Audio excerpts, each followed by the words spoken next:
እግዚአብሔር ሰውንም የሚወቅሰው አንዱ በታሪክ ነው። እግዚአብሔር በታሪክ ይወቅሳል ሰው። በታሪክ የሚወቅሰው ምንድን ነው? ራበኝ ብለህ የምትጠረጥረኝ መና ሳወርድ ያደረግኩትን ኃይሌን የት ረስተኸው ነው? ፈራው የምትለኝ በኃይል ከፍዬ ማሻገሬን የት ጥለኸው ነው?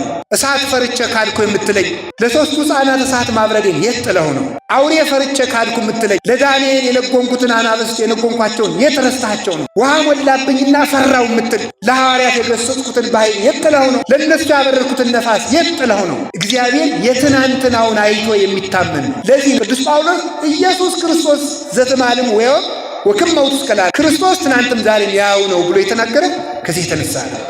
አቤት ወደ ፈተና አታግባን፣ ወደ ፈተና አታግባን፣ መከራ ፈርተን አንተን ከመካድ አድነን ማለታችን ነው። ስለዚህ ፈተና እንዳይመጣብንም ጸልይ፣ ከክፉ ሁሉ አድነን እንጂ በሰማይ እንደ በረዶ በምድር እንደ ዘንዶ ከታዘዘ መቅሰፍት አድነን አልነው። አዳነን። መንግስት ያንተ ናትና መንግስት ያንተ ስለሆነ ከዲያብሎስ መንግስት አውጣኝ። በቃ በዚህ ውስጥ ያልቀረበ አቤቱታ አለ? እስኪ ንገሩኝ፣ ያልቀረበ አቤቱታ አለ ወይ? ስለዚህ ጸሎታችሁን ስትጨርሱ እንዲው ጌታ ሆይ አደራ እንዲው እንጀራም ስጠኝ እንዲህ ያለም ስጠኝ አይባልም። ቀርቧል፣ እዚያው ውስጥ ነው። እዚያው ውስጥ ሁሉም ነገር ተጠናቆ ቀርቧል። ለእግዚአብሔር ሰምቷል። ስለዚህ ጸሎት አታብዙ ያለ ማመልከቻ አታብዙ። እንዲው ለልጄም ልብ ስጠው፣ ለጎረቤቶችም ልብ ስጣቸው፣ የሰው መውደዱን ስጠኝ፣ ሰው ሁሉ ያየኝ ሁሉ እንዲወደኛል፣ ግርማ ሞገስም ስጠኝ፣ ገንዘቤንም ቢሆን አበርክተው፣ እየሰከርክ የገንዘቤንም በረከት ስጠኝ። እንደዚህ ብሎ የለም በእውነቱ ማለት ነው። የራሴን ድርሻ መወጣት ይገባል ማለት ነው። ስለዚህ እንዲህ ያለ የቃላት ድሪቶ አታብዙ።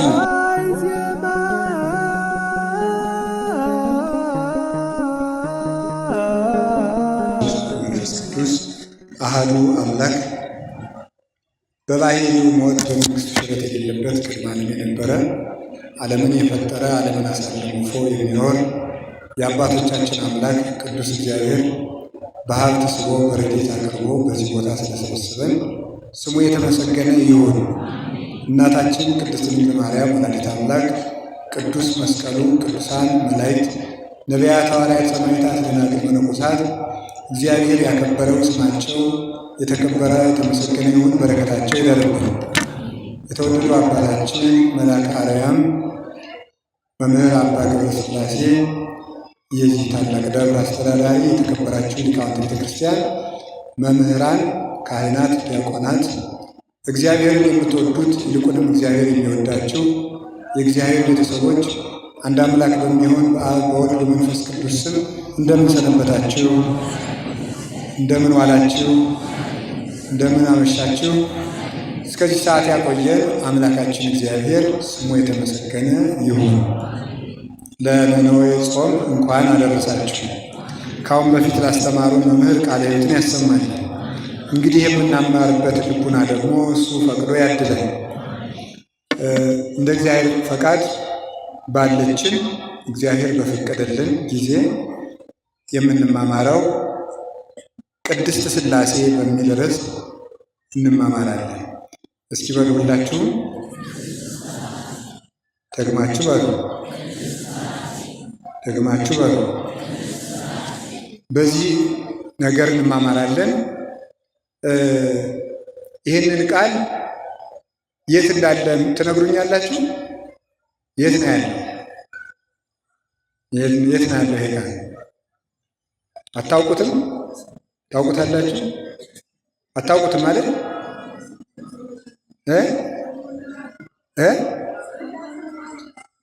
ምን አላችሁ? ምን መጽሐፍ ላይ አለ? ይሄ እኛ ጋር ነው ያለ። ይገርማል። እዚች መጽሐፍ ላይ አለ አይደል? ይሄ የለም? እዚች መጽሐፍ ላይ አለ። ቅድስት ሥላሴ የዘወትር ጸሎት ላይ የምታገኙት ቃል ነው አይደል? ምን ማለት ነው? ያ እንግዲህ ሰው ጸሎት ሲጸልይ አንድ የሚገባው ነገር የሚጸልየውን ጸሎት እየሰሙ መጸለይ ነው። ብዙ ጊዜ ጸሎት ስንጸልይ ሐሳባችን ይበተናል እና ሐሳባችን ከሚበተንባቸው ምክንያቶች በጣም ብዙ ናቸው። ራሱን ችሎ አንድ ትምህርት የሚሆን ነገር ነው። ሐሳባችን ከሚበትኑት ነገሮች አንዱ የጋኔን ፈተና ነው። ስንጸልይ ሐሳባችን የሚበትንበት ምክንያት ስንጸልይ ሐሳባችን ስለሚበተን ጸሎቱን እግዚአብሔር አይቀበለውም ብለን ጸሎት እንድናቋርጥ ነው። ሰይጣን በምድር ላይ ከሚጠላቸው የጽድቅ ሥራዎች ዋናውና ትልቁ ጸሎት ነው። ከሁሉም የጽድቅ ሥራዎች ጸሎትን ሰይጣን ይጠላል። አልቦ ግብር ዘያፈቅር ሰይጣን ከመ አሕድጎ ጸሎት። ሰይጣን እንደ ጸሎት ማቋረጥ አድርጎ የሚወደው ነገር የለም። ስለዚህም መጀመሪያ እንዳይጸልዩ የጸሎት ጊዜያችንን ሌሊት እንድንሻማ፣ ማታ በማይረቡን ነገሮች ጊዜያችን እንድናመሽ በማድረግ ማታ ካመሸን ሌሊት መነሳት ስለማንችል፣ ከዚያ ባለፈ ደግሞ ጉባኤ መሃል ስልክ ቁጭ ብላችሁ የምታወሩ ሰዎች ውጡ ስለማያችሁ። አንድ ፖሊስ ፊት በፖሊስ እየተጠየቃችሁ እያለ የማታወሩት ስልክ በንጉሠ ነገሥት በእግዚአብሔር ፊት ሆናችሁ ታወራላችሁ። በእውነት እንዴት ያለን ስርዓት አልበኛዎች እንደሆን ነግራችሁ። ደግሞ ሰው ዘወር ብላችሁ አትይም። ራሱ የተነገረው ሰው ይወጣል፣ እናንተ ወደዚህ ዞሩ። ስለዚህ ሰይጣን እንዲያ የሚያደርግበት ምክንያት የጸሎት ጊዜያችንን አስመሽቶ ካባከነ በኋላ ሌሊት አዳክሞ ቅንድብን በማክበድ ለጸሎት እንዳንነሳ ያደርጋል። ከተነሳን ደግሞ ይትመነገን በሐሌወ ከንቱ ነገሮችን በማሰብ ልቡናን ይበትናል። ከተቻለው ለጸሎት አለማስነሳት፣ እምቢ ብለውት ከተነሱ ደግሞ ሐሳብ መበተን። የሚበትንበት ምክንያት እንዲህ እያልኩ ብጸልይ እግዚአብሔር ይሰማኛል ወይ፣ ሐሳቤ ላልተሰበሰበበት ጸሎት ምን ያደክመኛል ብለን ጸሎት እንድናቋርጥ ነው። ኃያል ሰውን እጅ እግሩን ካላሰሩ የኃያልን ገንዘብ መውረስ እንደማይቻል ሰይጣን እኛን በጸሎት ማቋረጥ ካላሰረ የእኛን ጸጋ መግፈፍ አይቻለው። ስለዚህ ጸሎት እንድናቋርጥ ያደርግናል ማለት ነው። የተቻለው ሰው ቤቱን ዘግቶ ይጠብቃል። ቤቱ ሽፍቶች ከፍተው የገቡበት ሰው ግን የሚቀረው አንድ ነገር ነው፣ ሰው እንዲደርስለት መጮህ ነው። እንዳይጮህ አፉ ከታፈነ በኋላ ግን ገንዘቡን በሙሉ ሳይወድ በግዱ ያስረክባል። ለእኛ በወንበዴ የተመሰለ ሰይጣን ከጸጋ እንዳያራቁተን ጸሎት ጩኸታችን ነው። አባታችን እግዚአብሔር በእህት በወንድም በጎረቤት የተመሰሉ ቅዱሳን መላእክት፣ ቅዱሳን አበው መጥተው እንዲረዱን የሚያደርገን ጸሎት ነው። ያንን እንዳናደርግ ሐሳብን ይበትናል። ሐሳባችን ሌላው የሚበተነው ምንድን ነው? እምነት ስለሌለን ነው። እምነት ስለሌለን ስንጸልይ ሐሳባችን ይበተናል። እንዴት ነው እምነት ስለሌለን ማለት?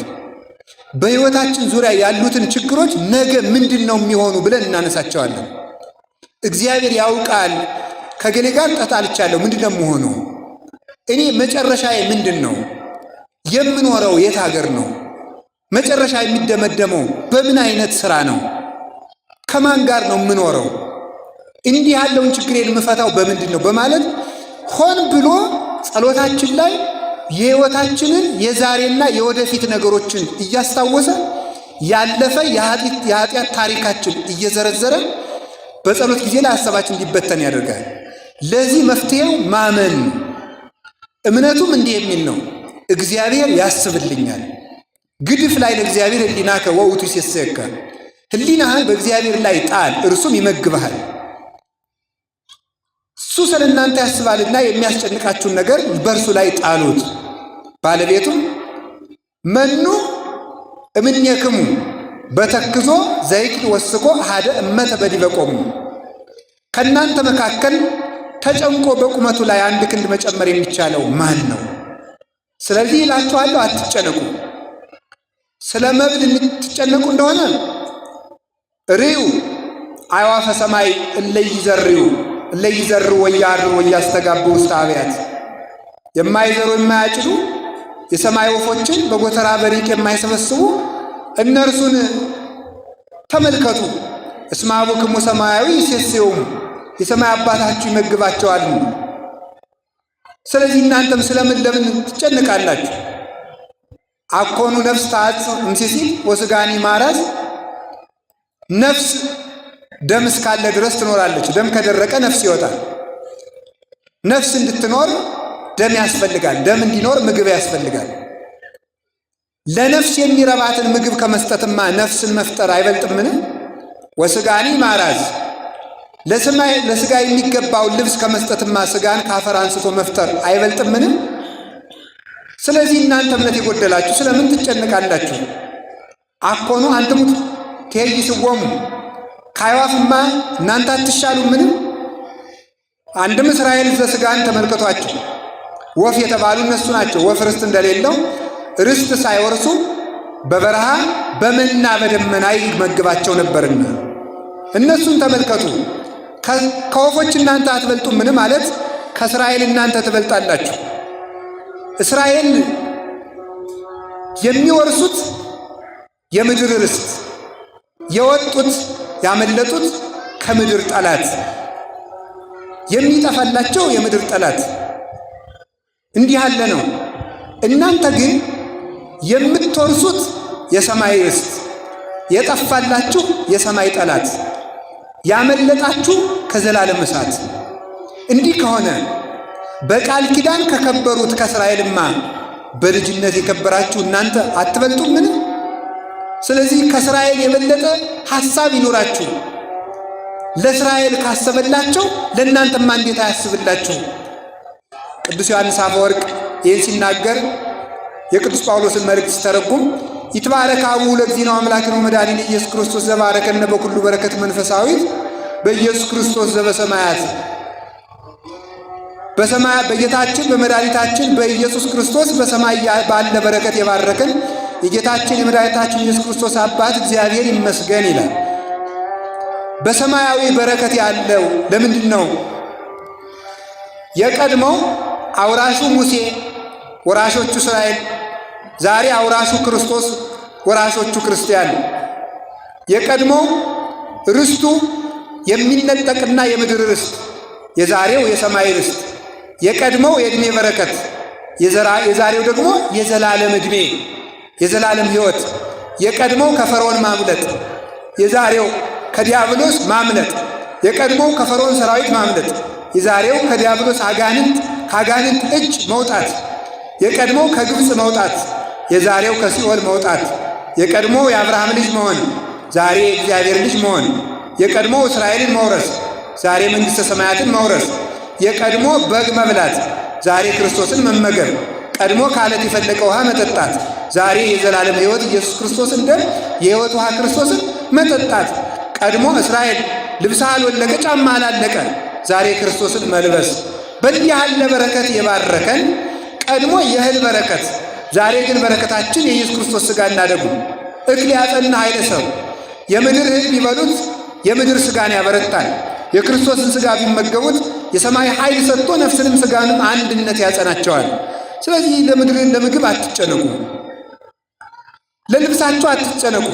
ወበይንተ አራዝኒ ምንተ ትብሉ ርዩ ጽያሐተ ገዳም ዘከመ ይልህቁ የምድረ በዳ አበቦች እንደምን እንደሚያድጉ ተመልከቷቸው። ሰሎሞን ጥቀ በኩሉ ኃይሉ ኢለብሰ ከማዱ ሁሉ ሰሎሞን እንኳን በዚያ ባለጸግነቱ ከአበቦች እንዳንዱ አድርጎ አልለበሰም። ማለት የአበባ ምንጣፍ ቢያስነጥፍ አበቦችን አይቶ ነው። አበቦች ግን ከባህሪያቸው አንቅተው ይለብሳሉ። ወናሁ ጽጌ ገዳም ዘዮም ሃሎ ዘከመ ያለብሶ እግዚአብሔር ነገ በሳት የሚቃጠለውን አበባ እግዚአብሔር እንዲህ በጌጥ በመዓዛ የሚያስጌጠው ከሆነ ኦ ሕጹሳን ሃይማኖት እፎኪያክሙ እናንተ እምነት የጎደላችሁ እናንተንማ እንዴት አያላብሳችሁ? ስለዚህ ስለምን ለልብስ ትጨነቃላችሁ? አንድም ነገ በገሃነም የሚቃጠለውን አረሚ አሕዛብ እግዚአብሔር እንዲህ የሚመግበው ከሆነ እናንተንማ እንዴት አይመግባችሁ? ስለዚህ አላቸው ወበይንተ ዝብለክሙ የተተክዙን ዘትብሉ ስለዚህ እላችኋለሁ እንዲህ እያላችሁ አትጨነቁ። ምንተ ንበልዕ ወምንተ ንሰቲ ወምንተ ንትከደን ምን እንበላለን፣ ምን እንጠጣለን፣ ምን እንለብሳለን አትበሉ። ወዘንተሰ ኩሉ አሕዛብ ምድር ዘአፋ ያሐስስዎ እንዲህ ያለውን ጸሎትስ አሕዛብም ይጸልዩታል። አንትሙሰ መቅድመ ኩሉ ህሱ መንግሥቶ ወጽድቆ፣ እናንተ ከሁሉ አስቀድማችሁ ጽድቁን ፈልጉ፣ ወኩሉ ይትሰከክሙ፣ ሌላው ይጨመረላችኋል አለ።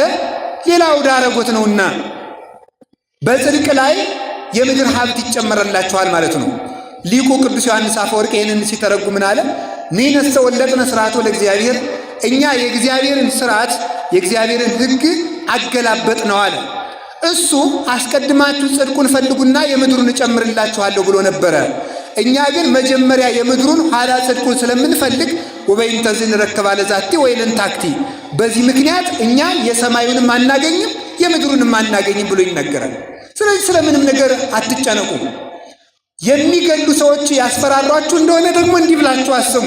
እትፍርህዎሙ ለእለ ይቀትሉ ሥጋክሙ ወለነፍስክሙ እሰይክሉ ቀቲሎታ፣ ሥጋችሁን የሚገሉትን አትፍሩ፣ ነፍሳችሁን መግደል አይቻላቸውምና።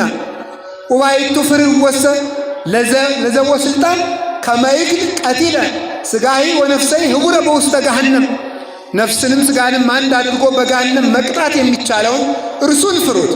በሥጋችሁን የሚገሉትን ግን አትፍሯቸው። አንድ ቀን ቢገሏችሁ ሁልጊዜ አይገሏችሁም። በሥጋ ቢገሏችሁ በነፍስ አይገሏችሁም። በምድር ቢገሏችሁ በሰማይ አይገሏችሁምና እንዲህ ያለውንም ቢሆን አትፍሩ። ሙቶ የቀረ ክርስቶስ አለን? የለም፣ እሱ ተነስቷል። ክርስቶስ ሞቶ እንዳልቀረ ክርስቲያኑ ሞቶ አይቀርም። ሞት ወደ ክርስቶስ የምንሄድበት መንገድ ሆኖ ተለውጧል በክርስቶስ ሞት። አሁን ሞት ለክርስቲያን መንገዱ እንጂ መፍሪያው አይደለም። ስለዚህ አትጨነቁ። ጭንቀት ጸሎትን ያስተጓጉላል፣ እምነት መጉደል ነው እንዲህ ያለው ነገር። ስለ ሁሉም ነገር እግዚአብሔር ያስብልኛል በሉ እስኪ ሁላችሁ። እግዚአብሔር ያስብልኛል በሉ። ማን ያስብልኛል? እግዚአብሔር ያስብልኛል ካላችሁ ልባችሁ ይሰበሰባል። ሌላው ለሚጨምርላችሁ ነገር ደግሞ ምንድን ነው? የምንጸልዩ ነገር መስማት ነው። በጸሎት ጊዜ መሳተፍ ያለባቸው አካላት አሉ። ምን ናቸው? እግር ይሳተፋል፣ እጅ ይሳተፋል፣ ዓይን ይሳተፋል። ከዚያስ ደግሞ ምንድን ነው? ጆሮ ይሳተፋል። ጆሮ ሲሳተፍ ልብ ይሳተፋል። ልብ ከታሰረ ደግሞ ከዚህ በኋላ ሁሉም ነገር የተሰበሰበ ይሆናል። ይሄ ነው እኮ ጌታችን መድኃኒታችን ኢየሱስ ክርስቶስ ዓይን ብታስተካክልህ ከአንተ አውጥተህ ጣላት፣ እጅ ብታስተካክልህ ከአንተ ቆርጠህ ጣላት፣ እግር ብታስተካክልህ ከአንተ ቆርጠህ ጣላት። ምን ማለቱ ይሆን?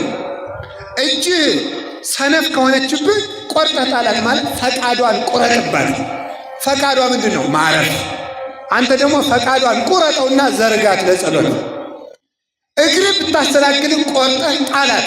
እግርን በመጋዝ ቁረጠው ማለት አይደለም። ቆሜ አልጸልይም ብትል መቀመጥ ነው የምፈልግ፣ መተኛት ነው የምፈልግ፣ ማረፍ ነው የምፈልግ ብትል ፈቃዷን ቁረጠው። እምቢ በልና ቆምበት ማለት ነው።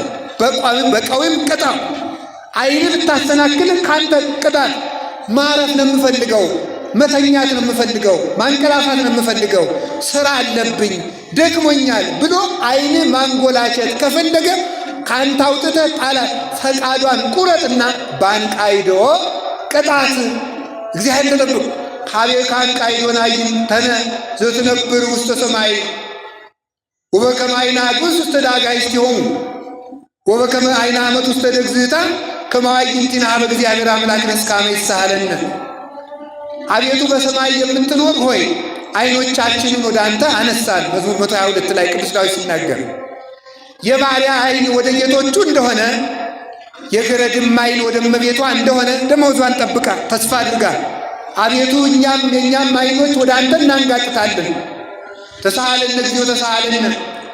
እስከ መቼ ድረስ ትለኝ እንደሆነ ይቅር እስክትለን ድረስ አቤቱ ይቅር በለን። እስመ ሰገምነ ጸለተ ብዑላን ወአሳረኩያን። የባለጸጎችና የትዕቢተኞችን ስድብ ነፍሳችን ጠግባለችና አቤቱ ይቅር በለን። ይቅር እስክትለን ድረስ ዓይኖቻችን ወደ አንተ እንሰቅላለን። ዓይን ባንቃይዶ ይቀጣል፣ ወይም ደግሞ በሰቂለ ሕሊና ቢታመም ደግሞ ተመልከቱ። ቢተክለከ ሰፊሃዴከ ስፎ ለሕሊናከ። እጅህን ዘርግተህ መጸለይ ካቃለ ሕሊናህን ዘርግተህ ጸልይ። ወደ ምን የምንዘረጋው? ወደ ቀራንዮ እንዘረጋዋለን፣ ወደ ቤተልሔም እንዘረጋዋለን፣ ወደ ግብፅ ሲሰደድ እንዘረጋዋለን፣ ወደ ደብረ ታቦር እንዘረጋዋለን። ብርሃነ መለኮቱ ሲገልጥ ህብስት ሲያበረክት ወደዚያ እንልከዋለን። ሚመጠን ቅዱሳን ሐዋርያት ስለ እንጀራ ሲጨነቁ አንድ ቀን ጌታ እንዲህ ነው ያላቸው፣ እናንተ እምነት የጎደላችሁ 5 እንጀራ አምጥታችሁ ስንት አድርጌ ነው የሰጠኋችሁ? 7 እንጀራ ሰጥታችሁ ስንት ሰው ነው ያበላው? ያንን እያሰባችሁ ስለ ምግብ ትጨነቃላችሁ ብሎ ቅዱሳን ሐዋርያትን ገስጿቸዋል። በዚያ በታሪክ የጌታችን የመድኃኒታችን ኢየሱስ ክርስቶስ ክርስቲያንነት ማለት ምን ማለት ነው? ክርስቶስ በምድር ላይ ካደረጋቸው ስራዎች ውስጥ በአካል ያሉን ያህል መቁጠር ማለት ነው። ተራራ ሲወጣ በተራራ ላይ ቁጭ ብሎ ተገኝቶ አብሮ መገሰጽ፣ መርከብ ውስጥ ሲገባ አብሮ መግባት፣ አብረን እዚያ ውስጥ እንዳለን በእኛ ውስጥ በእኛ ላይ የነገር የዝሙት የኃጢአት ማይበል ሲነሳብን የዚያን ጊዜ ምን ማለት አለብን? በእውነቱ አቤቱ ንቃ እግዚኦ ለምን ትትነጉም አድነን እግዚኦ ከመ ንሙት እንዳንጠፋ አድነን ብሎ ከመርከቢቱ ውስጥ እንዳለን አስበን ከነገር ነው መድኃኔዓለም እንደዚህ አድርጎ የሚወደው ነገር የለም።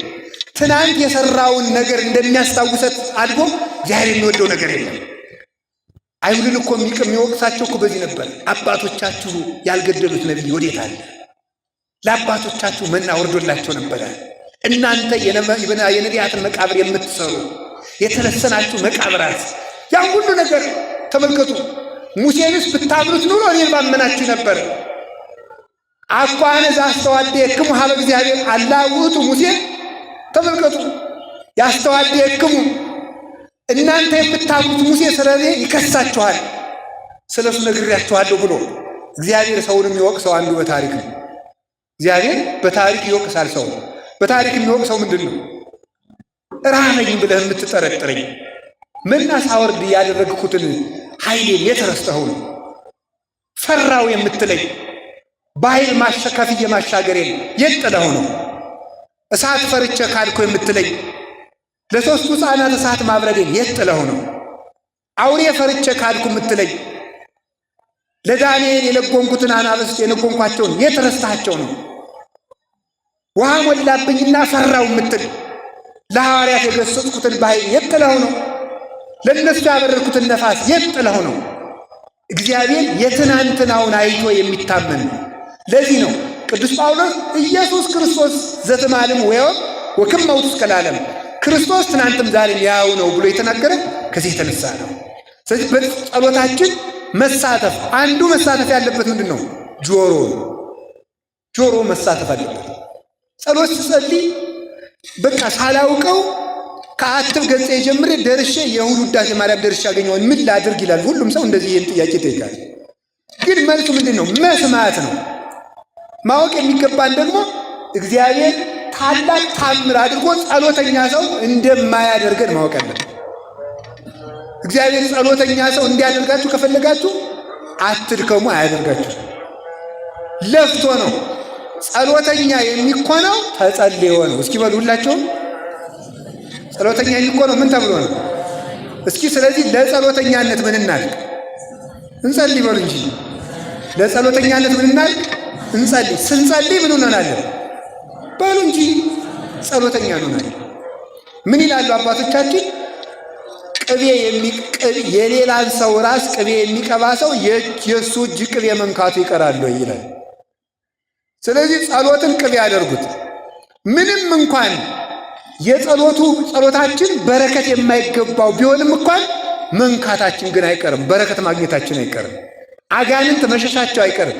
ጸሎታችን እኛ ባይገባል እንኳን ጋኔን ይገባዋል፣ ሰይጣን ይገባዋል እኮ በደንብ አድርጎ ነው የሚገባው። ይሰማል።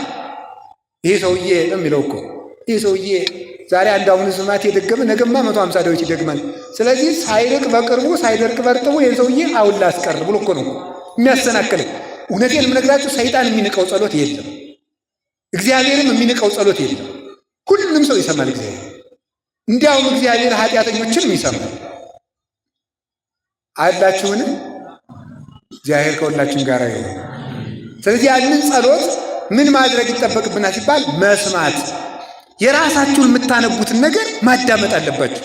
ጆሮአችሁን ተቆጣጠሩት። እንዲህ ተብሎ ነው የሚታደግ ማለት ነው። ስለዚህ አፍ ለጆሮ ያቀብላል፣ ጆሮ ለማን ያቀብላል? በሉ እንጂ። ያን ጊዜ ልብ ምን ይሆናል? ይሰበሰባል። የምትጸልዩትን ነገር ስሙት፣ ምን እያለ እንደሆነ ማለት ነው። ምን እያለ እንደሆነ አሁን አቡነ ዘበሰማያትን ጸልየን ስንጨነቅ አይደንቃችሁ? እስቲ አሁን ተመልከቱ። አባታችን ሆይ በሰማያት የምትኖር ስምህ ይቀደስ። እሺ፣ በጣም ጥሩ። ከዛ ስም መንግስት ትምጣ። እሺ መንግስተ ሰማያትን ስጠኝ ማለት ነው። ፈቃድ በሰማይ እንደሆነች እንዲሁም በምድር ትሁን፣ የመላእክትን ሕይወት ስጠኝ አልኩት። ከዛሳ የዕለት እንጀራዬን ስጠኝ። እንጀራችንን ደግሞ አገኘን በዚህ ውስጥ ማለት ነው። ከዛሳ በደላችን ይቅር በለን፣ የኃጢአት ስርየት አገኘን ማለት ነው። እኛም የበደሉንን ይቅር እንል ዘንድ ይቅር ባይ ልቡና ንጹሕ ልብ ስጠን አለና ደግሞ ንጹሕ ልብ ስጠን ብለን ስለ ሰብዕናችን ጸልይ። ከዚያሳ አቤት ወደ ፈተና አታግባን፣ ወደ ፈተና አታግባን፣ መከራ ፈርተን አንተን ከመካድ አድነን ማለታችን ነው። ስለዚህ ፈተና እንዳይመጣብንም ጸልይ፣ ከክፉ ሁሉ አድነን እንጂ በሰማይ እንደ በረዶ በምድር እንደ ዘንዶ ከታዘዘ መቅሰፍት አድነን አልነው። አዳነን።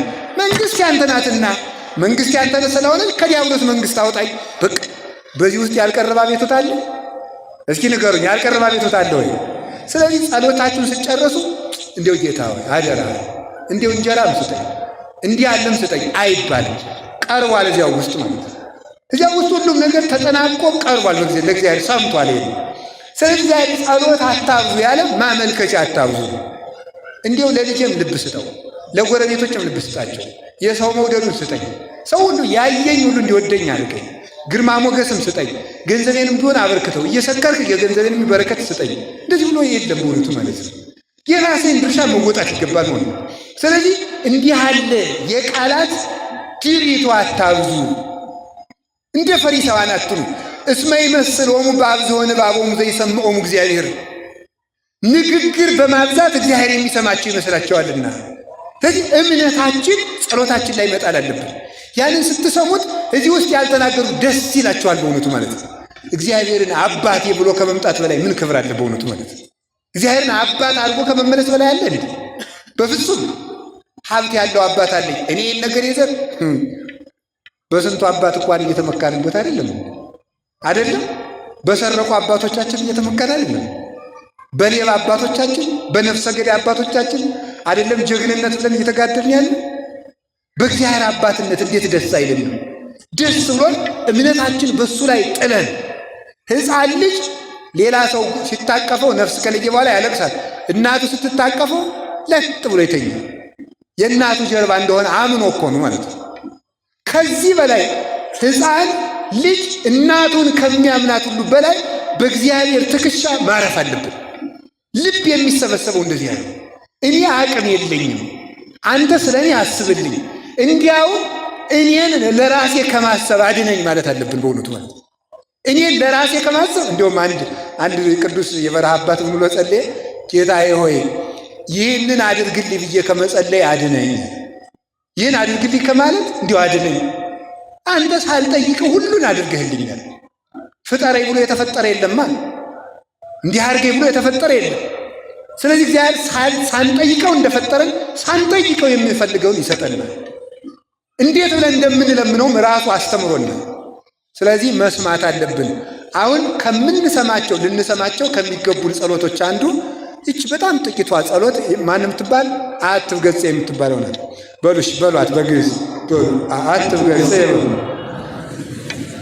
እሺ በሉ እንጂ አትብገጽ ብቻ ነው እንደምታውቁት። ወኩለንታይ በሉሽ።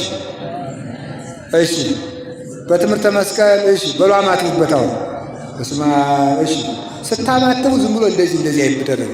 በትክክል ግንባራችሁን መንካት አለባችሁ በመስቀል። አይምሮዬን ከተቆጣጠረ ሰይጣን አድነኝ ማለት በስማ። አሁን ደግሞ ልባችሁን በወልድ በግራ ያለውን አርቅልኝ። እሺ ወመንፈስ ቅዱስ በቀኝ ያለውን ደግሞ አርቅልኝ። አሐዱ አምላክ አሜን። እሺ አሐዱ አምላክ አሜን አላለም። እሺ እስማ ወልድ መንፈስ ቅዱስ አሐዱ አምላክ በቅድስት በቃ ይችን ቃል ብቻ ነው የምነግራችሁ። ምንድነው ቅድስት ሥላሴ ማለት? ይችን ብቻ ስትጸልዩ እንድትሰሟት ነው። አያችሁ፣ በዚያውም ብልጥነት እንዳይሆን እንጂ ቅድስት ሥላሴ የምትል ቃል ባነስ ሳትሉ ስለማትሉ በጸሎት እንድታስቡ ብዬ ነው። ያው ሰው አያችሁ፣ ሰው ለራሱን ጭምር ነው የሚኖረው። ስለዚህ በቅድስት ሥላሴ ብላችሁ ሳትሉ ስለማትሉ፣ ስለዚህ በጸሎት ሳታስቡኝ አትሉም ማለት ነው። ይሄን አምናለሁ እንግዲህ። ስለዚህ በቅድስት ሥላሴ በሉ እስቲ በሉ እንጂ። ቅድስት ሥላሴ ማለት ምን ማለት ነው የሚለውን በቃ አጭር ነገር ነው። ስለ ቅድስት ሥላሴ ወር ብናምርም ምስጢረ ሥላሴ ብንማር አያልቅም። እኔ መናገር የፈለግኩት አንድ ጥቂቷን ነገር ነው የምነግራችሁ። ቅድስት ሥላሴ ማለት ልዩ ሦስትነት ማለት ነው። እስኪ በሉ አቤት! ልዩ ሦስትነት። ልዩ ሦስትነት ማለት ምን ማለት ነው?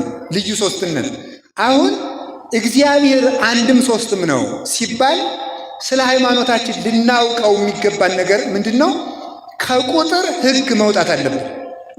እኛ በምናውቀው ሦስት እግዚአብሔር አይታወቅም። እኛ የምናውቀውን ሦስት በሙሉ ብንዘረዝር እግዚአብሔር እንደነዚያ አይደለም። እግዚአብሔር አንድ ነው ሲባል ደግሞ እኛ የምናውቀውን አንድ የሆነ ነገር ብንዘረዝር እግዚአብሔር እንደዚያ ያለ አንድ አይደለም። የክርስቲያን ሃይማኖት ብዙ አምላክ መደርደር መስሏቸው ወደ ክርስትና ሃይማኖት የማይመጡ ሰዎች እንቅፋት የሚሆንባቸው የእግዚአብሔርን ሦስትነት በቁጥር ሕግ ስለሚያስቡት ነው። ሦስት የሆነ ነገር ከሆነ እግዚአብሔር ሦስት አካል ካለው ሦስት አምላክ ማለት ነው ብለው ስለሚያስቡ ነው። ሦስት አምላክ ስላለው ሦስት አምላክ ስለሆነ በሦስት አምላክ አናምንም፣ ብዙ አምላክ ነው የክርስቲያኖች ብለው ስለሚያስቡ ነው። አንድ ደግሞ ብለው የሚያምኑበት ምክንያት እግዚአብሔር አንድ አካል እንደ አንድ ሰው ያለ ስለሚመስላቸው ደግሞ ያንን ይቀበላሉ። ስለዚህ የእግዚአብሔር አንድነት እኛ እንደምናውቀው አንድ አይደለም። የእግዚአብሔር ሦስትነት እኛ እንደምናውቀው ሦስት ያለ ስለ አይደለም ይባላል፣ ልዩ ሦስት ይባላል ማለት ነው። እኛ የምናውቀው ሦስት ካልተጨፈለቀ በቀር አንድ መሆን አይችልም። ሥላሴ ግን ሳይጠቀለሉ አንድ ሆነው ይኖራሉ፣ ልዩ ሦስት። እኛ የምናውቀው አንድ ካልተከፈለ በቀር ሦስት መሆን አይችልም፣ ወይም ካልተቆረጠ በቀር።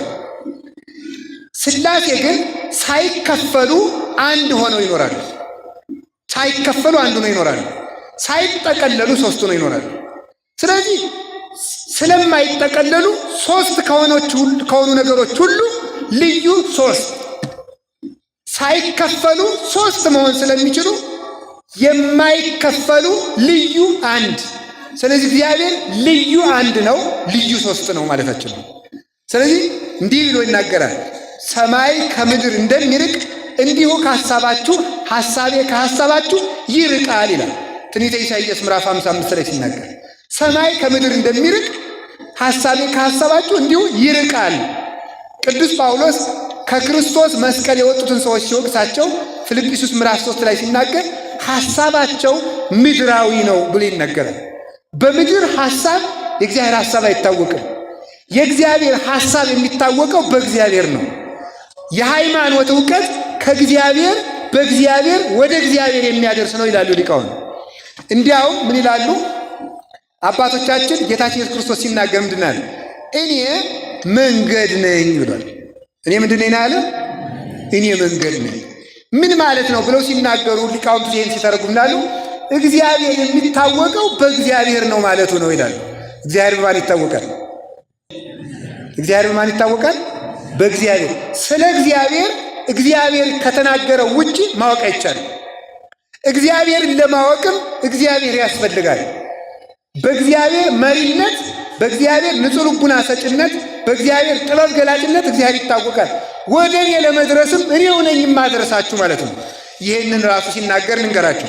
የማቴዎስ ወንጌል ምዕራፍ 11 ላይ ሲናገር እንዲሁ ላይ ይናገራል። እንዲህ አለ፣ አልቦ ዘየአምሮ ለአብ ዘእንበለ ወልድ ባሕቲቱ ወአልቦ ዘየአምሮ ለወልድ ዘእንበለ አብ ባሕቲቱ።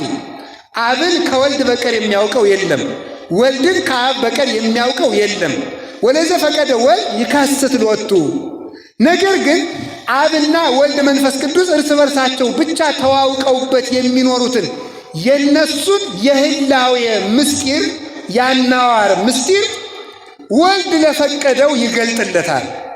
ለፈቀደው ማለት እሱ ለወደደው ከሰጠ እሱ ካልፈቀደ አላገኘውም ማለት ነው ወይ? ማለት እሱ የሚፈቅደው ፈቃዱን ለመቀበል ለተዘጋጁ ሰዎች ነው። ሰው ልቡን በከፈተ መጠን እግዚአብሔር የምስጢር በር ይከፍታል። ሰው ልቡን በዘጋ መጠን እግዚአብሔር የምስጢር በርን ይዘጋበታል ማለት ነው። ምስጢር መንፈስ ለመንፈሳውያን ይገለጣል። እግዚአብሔር መንፈስ ነው። እስመ እግዚአብሔር መንፈስ ውእቱ እንዳለ ራሱ እግዚአብሔር መንፈስ ነው። እግዚአብሔር መንፈስ ስለሆነ ሥጋ ለሆኑ ሰዎች የእግዚአብሔር ነገር አይገለጥም። እግዚአብሔር ሰማያዊ ስለሆነ ምድራዊ ለሆኑ ሰዎች አይገለጥላቸውም።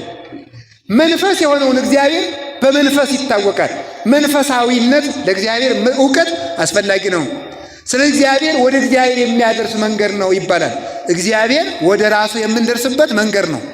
እግዚአብሔር ወደ ራሱ የምንሄድበት መነሻችን ነው። እምኀበ እግዚአብሔር ይጸንዕ ኅብረቱ ለሰብእ እንዲል ቅዱስ ዳዊት የሰው ጎዳናው ከእግዚአብሔር ከተነሳ ይቀናል ብሎ እንደተናገረ እግዚአብሔር ወደ ራሱ የምንደርስበት መንገድ ነው። እኔ መንገድ ነኝ ብሎ እንደተናገረ እግዚአብሔር መጨረሻ የምንደርስበትም ሀገራችን ነው። እስመ ዘበኀቤሁ የዐርፍ ነጽሮተ ኩሉ ነባብያን የነባብያን የሰዎችና የመላእክት ዕውቀት የሚያበቃው እሱን በማየት ነው ይላል አረጋዊ መንፈሳዊ። እሱን በማየት የሰው ዕውቀት ይፈጸማል። እሱን በማወቅ የሰው ዕውቀት ያልቃል። እሱን ባለማወቅ የሰው ዕውቀት ያልቃል። እሱን ባለማወቅ እግዚአብሔርን ሳናውቀው ስናውቀው እንኖራለን። እያወቅነውም ላናውቀው እንኖራለን። የፈቀደውን ያህል እናውቀዋለን፣ ያልፈቀደውን አናውቀውም። ራሱ ብቻ የሚያውቀውን ለራሱ እንተውለታለን። በብሉይ ኪዳን በመጽሐፍ እንደሰማነው ተደጋጋሚም ሰምታችሁት ይሆናል ይሄን ቃል። እኔም እዚህ ቦታ ላይ ስናገረው አስታውሳለሁ። በብሉይ ኪዳን በጉ መሥዋዕት ሲቀርብ እስራኤል በጉን እንዲበሉ ከታዘዙ በኋላ የበጉን ሥጋ ከበላችሁ በኋላ አታሳድሩት፣ እስከምትጠግቡ ብሉ፣ የተረፈውን ግን በእሳት አቃጥሉት ተብሎ ተነግሯል። ታዘዋል እስራኤል። በኦሪት ዘሌዋውያን ያህል ዘጸአት ላይም ይሄ ተነግሯል። ለሙሴ ታዟል። በጉን በልታችሁ የመሥዋዕት በግ የተረፈውን በእሳት አቃጥሉ። ያወቃችሁትን ያህል አውቃችሁ ከሃይማኖት የተረፋችሁን የተማራችሁትን ተምራችሁ የቀረውን እግዚአብሔር ያውቃል በሉ። እግዚአብሔር ያውቃል በሉ። የእውቀት መጨረሻው ምንድን ነው ሊባሉ ሊቃውንቱ አንተ ራስህን ታውቃለህ ነው ይላሉ። ለሊከ ትጠይቅ ርዕሰከ እግዚአብሔርን ማን ያውቀዋል ሲባሉ ራሱ ራሱን ያውቃል ብሎ ማረፍ የእውቀት መጨረሻ ይባላል ማለት። ስለዚህ ተመልከቱ፣ ስለ እግዚአብሔር አውቃለሁ እንደማለት ያለ ድፍረትም የለም። እግዚአብሔርን የማውቀውን እንደ አባትነቱ አውቀዋለሁ፣ እንደ ባህሪው ግን አላውቀውም ብሎ ዝም ማለት ነው። ይህንን ማወቅ ይገባልና እግዚአብሔር ከዚህ ዓለም አንድ ከዚህ ዓለም ሶስት ልዩ ነው። አኮ ዘንብል ሰለስቱ ከመ አብርሃም ይስሐቅ ወያዕቆብ ሶስት ባለው ጊዜ እንደ አብርሃም እንደ ይስሐቅ እንደ ያዕቆብ የምንለው አይደለም። ወይም እንደ ጳውሎስ እንደ ጢሞቴዎስ እንደ ስልዋኖስ የምንለው አይደለም። ለአብርሃም ለይስሐቅ ለያዕቆብ የአካል የስም የግብር ሶስትነት አላቸው። የባህሪ የህልውና የፈቃድ አንድነት ግን የላቸውም። ወይም ደግሞ በአንድ ዙፋን ላይ እንደተቀመጡ እንደ ሶስት ነገስታት የምንለው አይደለም። ሶስት ነገስታት በአንድ ዙፋን ተቀመጡ እንጂ አንዱ በአንዱ ውስጥ የለምና አብ ግን ለወልድ ለመንፈስ ቅዱስ ልብ፣ ወልድ ለአብ ለመንፈስ ቅዱስ ቃል፣ መንፈስ ቅዱስ ለአብ ለወልድ እስትንፋስ ሆኗቸው አንዱ ህልው ሆኖ በሌላው አለና ከዚህ የተነሳ ከሶስት ነገስታትም የተለየ ሶስት ነው።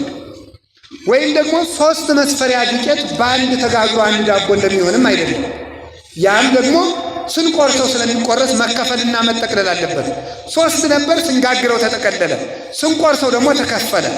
ለሥላሴ ግን ይሄን የለባቸው ስለሆኑ ምን እናምናለን ማለት ነው? ልዩ ሶስት። ከዚህም የተለየ ለፀሐይ ሶስትነት አለ፣ እሳት፣ ሙቀት፣ ብርሃን። ግን ደግሞ የተጠቀለለ ነው። አንድ አካል አንድ የተጠቀለለ ክብ አካል ነው ያለው። ምንም እንኳን ሶስትነት ያለው አንድ ፀሐይ በመሆኑ ሶስት አካል ያለው አንድ እግዚአብሔር ለመሆን ምሳሌ የሚሆን ቢሆንም ምሳሌ ዋናውን አካል አይገልጥምና ምሳሌ አካልን ካከለ ምሳሌ አያስፈልግም ማለት ነው። ምሳሌ ዋናውን ነገር ይመስላል እንጂ አይመስልም። ምሳሌ መምሰል የተባለ እኮ መሆን ስላልሆነ ነው። ፀሐይም መሰለች እንጂ አትሆንም። እንደ ፀሐይም አይደለም መጠቅለል አለባትና፣ ግን ፀሐይ የተሻለ ምሳሌ ነው። ወይም ደግሞ እንደ ባህርም አይደለም። ውከት እርጥበት አለው፣ ስፋት አለው። አንድ ባህር እንለዋለን። አብ ወልድ መንፈስ ቅዱስን አንድ አምላክ እንላለን። ከዚህም ደግሞ የተለየ ይህም መጠቅለል አለበት። ምንም እንኳን ለሶስትነቱ ለአንድነቱ ማስረጃ ቢሆን መጠቅለል አለበት። የተሻለ ምሳሌ የሚባለው የሰው ነፍስ ነው። ልብ አለው፣ ቃል አለው፣ አንድ እስትንፋስ አለው፣ አንድ ነፍስ ይባላል። አብ ወልድ መንፈስ ቅዱስ አንድ አምላክ ይባላል። ያም ሆኖ ግን አንድ ነፍስ ስለሆነች መጠቅለል አለባት። ይህም ደግሞ የቀረበ ምሳሌ ተብሎ ነው። ይሄም ደግሞ ያነሰ ነው። ስለዚህ እንዴት ነው ቢባል የሥላሴን ሦስትነት ማወቅ ስለማይቻል እኛ የምናውቀው በእምነት ብቻ ስለምናውቀው ለራሱ ትተን ልዩ ሦስት ብለን እናምናለን። እስኪ ልዩ ሦስት በሉ። ምን አላችሁኝ? እንደገና ደግሞ በሉ። ወይም ደግሞ አንድን ልብስ ሦስት ሰዎች እንደሚለብሱትም አይደለም፣ እንደዚያም ደግሞ አይደለም። በአንድ ጌትነት ይኖራል ማለት ጌትነት የሚባለው አንድ እንደ አንድ ልብስ ሦስት ሰዎችን ሽፍን እንደሚያደርግ አይደለም። የሦስቱ ተገናዝቦ ነው። የአብ በሌላው መኖር፣ የወልድ በሌላው መኖር፣ የመንፈስ ቅዱስ በሌላው መኖር፣ ለራሳቸው ግዛት አለመከፈሉ፣ ዘመን አለመከፈሉ፣ መንበር አለመከፈሉ፣ ዕውቀት አለመከፈሉ፣ ብርሃን አለመከፈሉ፣ ቅዳሴ አለመከፈሉ፣ ስብሐት አኮቴት አለመከፈሉ፣ ጥበብ አለመከፈሉ፣ ኃይል አለመከፈሉ፣ ዘላለማዊነት አለመከፈሉ፣ ጌትነት አለመከፈሉ፣ ስልጣን እንዲህ ያለው ሁሉ አለመከፈሉ አንድ ቢያሰኝም ግን አንድ ስንል ግን አንድ ልብስ እንደሚለብሱ ሦስት ሰዎች ማለታችን አይደለም። ወይም በአንድ ምስማር እንደተያያዙ ሦስት እንጨቶች ማለት አይደለም። ወይም በአንድ ገመድ እንደተሳሰሩ ሦስት ሰዎች ማለት አይደለም። ከዚህ ሁሉ የተለየ ስለሆነ ልዩ ሦስት በሉ በሉ እንጂ ልዩ አንድ በሉ። ደግሞ ልዩ ሦስት ነው ግን አይካፈልም። ወይም አገዛዛቸው የራሱ አብ ወልድ መንፈስ ቅዱስ አብ ምስራቁን ወልድ ሰሜኑን መንፈስ ቅዱስ ደግሞ የቀረውን አቅጣጫ በመግዛት አይደለም። አንዱ ባለበት ዓለም አንዱ መልቶ ሲኖር አንዱ ለአንዱ ቦታ አይለቅም። አብ ባለበት ዓለም ወልድ መንፈስ ቅዱስ ሲመሉበት ለወልድ ለመንፈስ ቅዱስ ቦታ አይለቅም። ባለበት ዓለም ይመላል። ወልድ በመላበት ዓለም አብ መንፈስ ቅዱስ ሲመሉ ወልድ ለሁለቱ ቦታ አይለቅም። ባለበት ዓለም እሱ እንዳለ ሳይጨመሩ ሳይጨፈለቁ ሳያድሩ ይመሉበታል። መንፈስ ቅዱስ በመላበት ዓለም አንድ ምላት አላቸው ማለት። ስለዚህ ተመልከቱ፣ በአንድ ምላት፣ በአንድ እውቀት፣ በአንድ ቃል ይናገራሉ። ሦስት ልዩ አካል ያለው በአንድ ቃል ይናገራል ማለት ነው። ሦስት ሰዎች አለን አይደል? ሦስት ሰዎች ስንናገር አንድ አይነት ቃል ብንናገር ግን የምንናገረው ግን በስንት አፍ ነው? በሉ እንጂ ሥላሴ በአንድ ቃል ይናገራሉ የሚለውን ታውቁታላችሁ? እኔ ያላውቀው፣ እናንተ ታውቁት ከሆነ ንገሩ። እኔ ያላውቀው። ስለዚህ ማለት ይሄ ነው ልዩ አንድ። ሦስት አካል ያለው በአንድ ቃል መናገር ምን ማለት ነው? በአንድ ልብ ማሰማል ምን ማለት ነው? አንዱ በራሱ አካል እንዳለ ለሌላው ቃል ሆኖ ከሌላው አካል መኖር። ይሄ ነው ልዩ አንድነት ያለው። በእናንተ ቃል እኔ አልናገርም፣ የእናንተ ቃል እናንተው ነው ያለው። ከተናገራችሁት በኋላ ጽሩ የሆነ የተቆረጠ ቃላችሁ ጆሮዬ ውስጥ ወርጎ ልቤ ጽፎት እንደገና መልሼ ልናገረው ይችላል። በእናንተ ምላስ በእናንተ አንደበት ግን አልናገርም። ብዙ ቃል ነው ያለው። በእናንተ ልብ እኔ አላስብም። በአብ ልብ ወልድ ያስባል፣ መንፈስ ቅዱስ ያስባል። ልዩ አንድ። በእናንተ ነፍስ እኔ አልኖርም። እኔ የምኖረው በራሴ ነፍስ ነው። በመንፈስ ቅዱስ ሕይወትነት አብ መንፈስ ቅዱስ ጸንተው ይኖራሉ። ልዩ አንድ። ልዩ አንድ። በአንድ ልብ የሚያስብ ግን ሦስት አካል፣ በአንድ ቃል የሚናገር ግን ሦስት አካል፣ በአንድ እስትንፋስ ሕያው ነው የሚኖር ግን ሦስት አካል፣ አንድ ግዛት ያለው ግን ሦስት አካል፣ አንድ መንበር ያለው ግን ሦስት አካል፣ አንድ እውቀት ያለው ግን ሦስት አካል፣ አንድ ብርሃን ያለው ግን ሦስት አካል፣ አንድ ምስጋና የሚመሰገን ግን ሦስት አካል፣ አንድ ኃይል ያለው ሦስት አካል። ልዩ አንድ አትሉም እንዴ? በሉ እንጂ ልዩ አንድ በሉ። ምን አላችሁኝ? ልዩ። ስለዚህ ምን እንላለን? ቅድስት። አትተመልከቱ። አንድ ስንል አልተመልከቱ። አንድ ስንል ደግሞ አለ አኮ ከማዳም ቀዳሜ ኩሉ ፍጥረት። እንደው እኮ ይገርማል። አንድ ስንለው ደግሞ እንደ አዳም አይደለም፣ አንድ ፊት ማለታችን አይደለም ማለት አንድ ስንለው አላ ተመልከቱ። በሰለስቱ ግጻዌ ባህዱ ህላዌ በአንድ ባህሪ ሦስት አካል ነው እንጂ ሦስት ፊት ነው እንጂ ሦስት መልክ ነው እንጂ። በዚህ የተነሳ ምን እንለዋለን እንላለን። ከዚህ የተነሳ አንድ ባለው ጊዜ እንደ አዳም አይደለም፣ ሦስት ባለው ጊዜ እንደ አብርሃም፣ እንደ ይስሐቅ፣ እንደ ያዕቆብ አይደለም። ልዩ አንድ ነው፣ ልዩ ሦስት ነው። ሦስትነት ያለው አንድ፣ አንድነት ያለው ሦስት። ህቡራን እንበለተ ሌሌዮ፣ ሊሎያን እንበለተ ድምርት፣ የማይጨፈለቁ አንድ፣ የማይጠቀለሉ ሦስት ስለሆኑ ልዩ ሦስት እንላቸዋለን። እስኪ ልዩ ሦስት በሉ በሉ፣ ልዩ አንድ በሉ። ስለዚህ ከዚህ በኋላ ሰው ስለ ሃይማኖታችሁ ስለ ሃይማኖትን የምታምነው ማንን ነው? አብ ወልድ መንፈስ ቅዱስ። አብ ወልድ መንፈስ ቅዱስ ስንት ናቸው? አብ ወልድ መንፈስ ቅዱስ አንድም ሶስት ነው። ኧረ ግራ የተጋባ እምነት ነው ይሄ ሊላችሁ ይችላል። እንዴት አንድ ነገር ሶስት መሆን ይችላል ይላል። በሉ ጠይቁ። እንዴት አንድ ነገር በሉ። እሺ እኛ እኮ ነገር አላልንም። ማን ነው ይችላል ያለው? ነገር አይችልም። አሁን አንድ ነገር ሶስት መሆን አይችልም። አንድ እግዚአብሔር ግን ሶስት መሆን ችሏል። ነገር አይችልም። ፍጥረት አይችልም። አሁን አንድ ፍጥረት ሶስት መሆን አይችልም። አንድ እግዚአብሔር ግን ሶስት ሆኖ መኖር ለሱ ይቻለዋል ባይሉ። አዎ ለፍጥረት አንድ አይቻልም፣ ለእግዚአብሔር አንድነት ግን ይቻላል። እንዴት ሶስት ነገር አንድ መሆን ይችላል? አዎ ሶስት ነገር አይችልም፣ ሶስት ፍጥረት አይችልም። ሶስት አካል ያለው እግዚአብሔር ግን አንድ መሆን ተችሎት ይኖራል። ለሱ ብቻ ይቻለዋል። የብቻው የሆነ ባህሪ ከሌለው እግዚአብሔር ከኛ መብለጡ በምንድን ነው? እግዚአብሔር እኔ በማውቀው ነገር ሁሉ ሰፍቼ እንደ ልብስ ከለበስኩት እግዚአብሔርን እኔ ከለካሁት ልዑል እግዚአብሔር መባሉ ምን ላይ ነው? ልዑል እግዚአብሔር ያሰኘው መንክር እግዚአብሔር ያሰኘው እኮ ከኛ አይምሮ በሆነ ውጭ በሆነ አኗዋር ስለሚኖር ነው። ልናውቀው በማንችል ባለማወቅ ተሸንፈን በምንኖርበት እውቀት ስለሚኖር ነው። እግዚአብሔር ልዩ ሶስት ልዩ አንድ ልዩ ሶስት የሆነ እግዚአብሔር ሁላችንም ይጠብቀን። አሜን በሉ። እስቲ ቅድስት ሥላሴ በሉ። ደግሞ ምን አላችሁ? ቅድስት ማለት ጽኑ። እስኪ ጽኑ በሉ። ልዩ፣ ክቡር፣ ንጹሕ። ስለዚህ ቅዱስ እግዚአብሔር ቅድስት ሥላሴ ስንል ማለት ነው ንጹሕ ሥላሴ። እስኪ ንጹሕ ሥላሴ በሉ። ጽኑ ሥላሴ፣ ክቡር ሥላሴ፣ ከዚያስ ልዩ ሥላሴ በሉ እንጂ። ልዩ ሥላሴ ከሶስት ከተመልከቱ ከአጋንንት ከአማልክት የተለየ ልዩ ሶስት የምንለው ነኪር እማማልክት ሐሰት ከሐሰት አማልክት የተለየ በእውነት የሚመለክ በእውነት ሊመለክ የሚገባው ስለሆነ ምን ይባላል? የተለየ ንጹሕ በእውነት ይገባዋል። ለሱ ጽኑ መሆን ይገባዋል።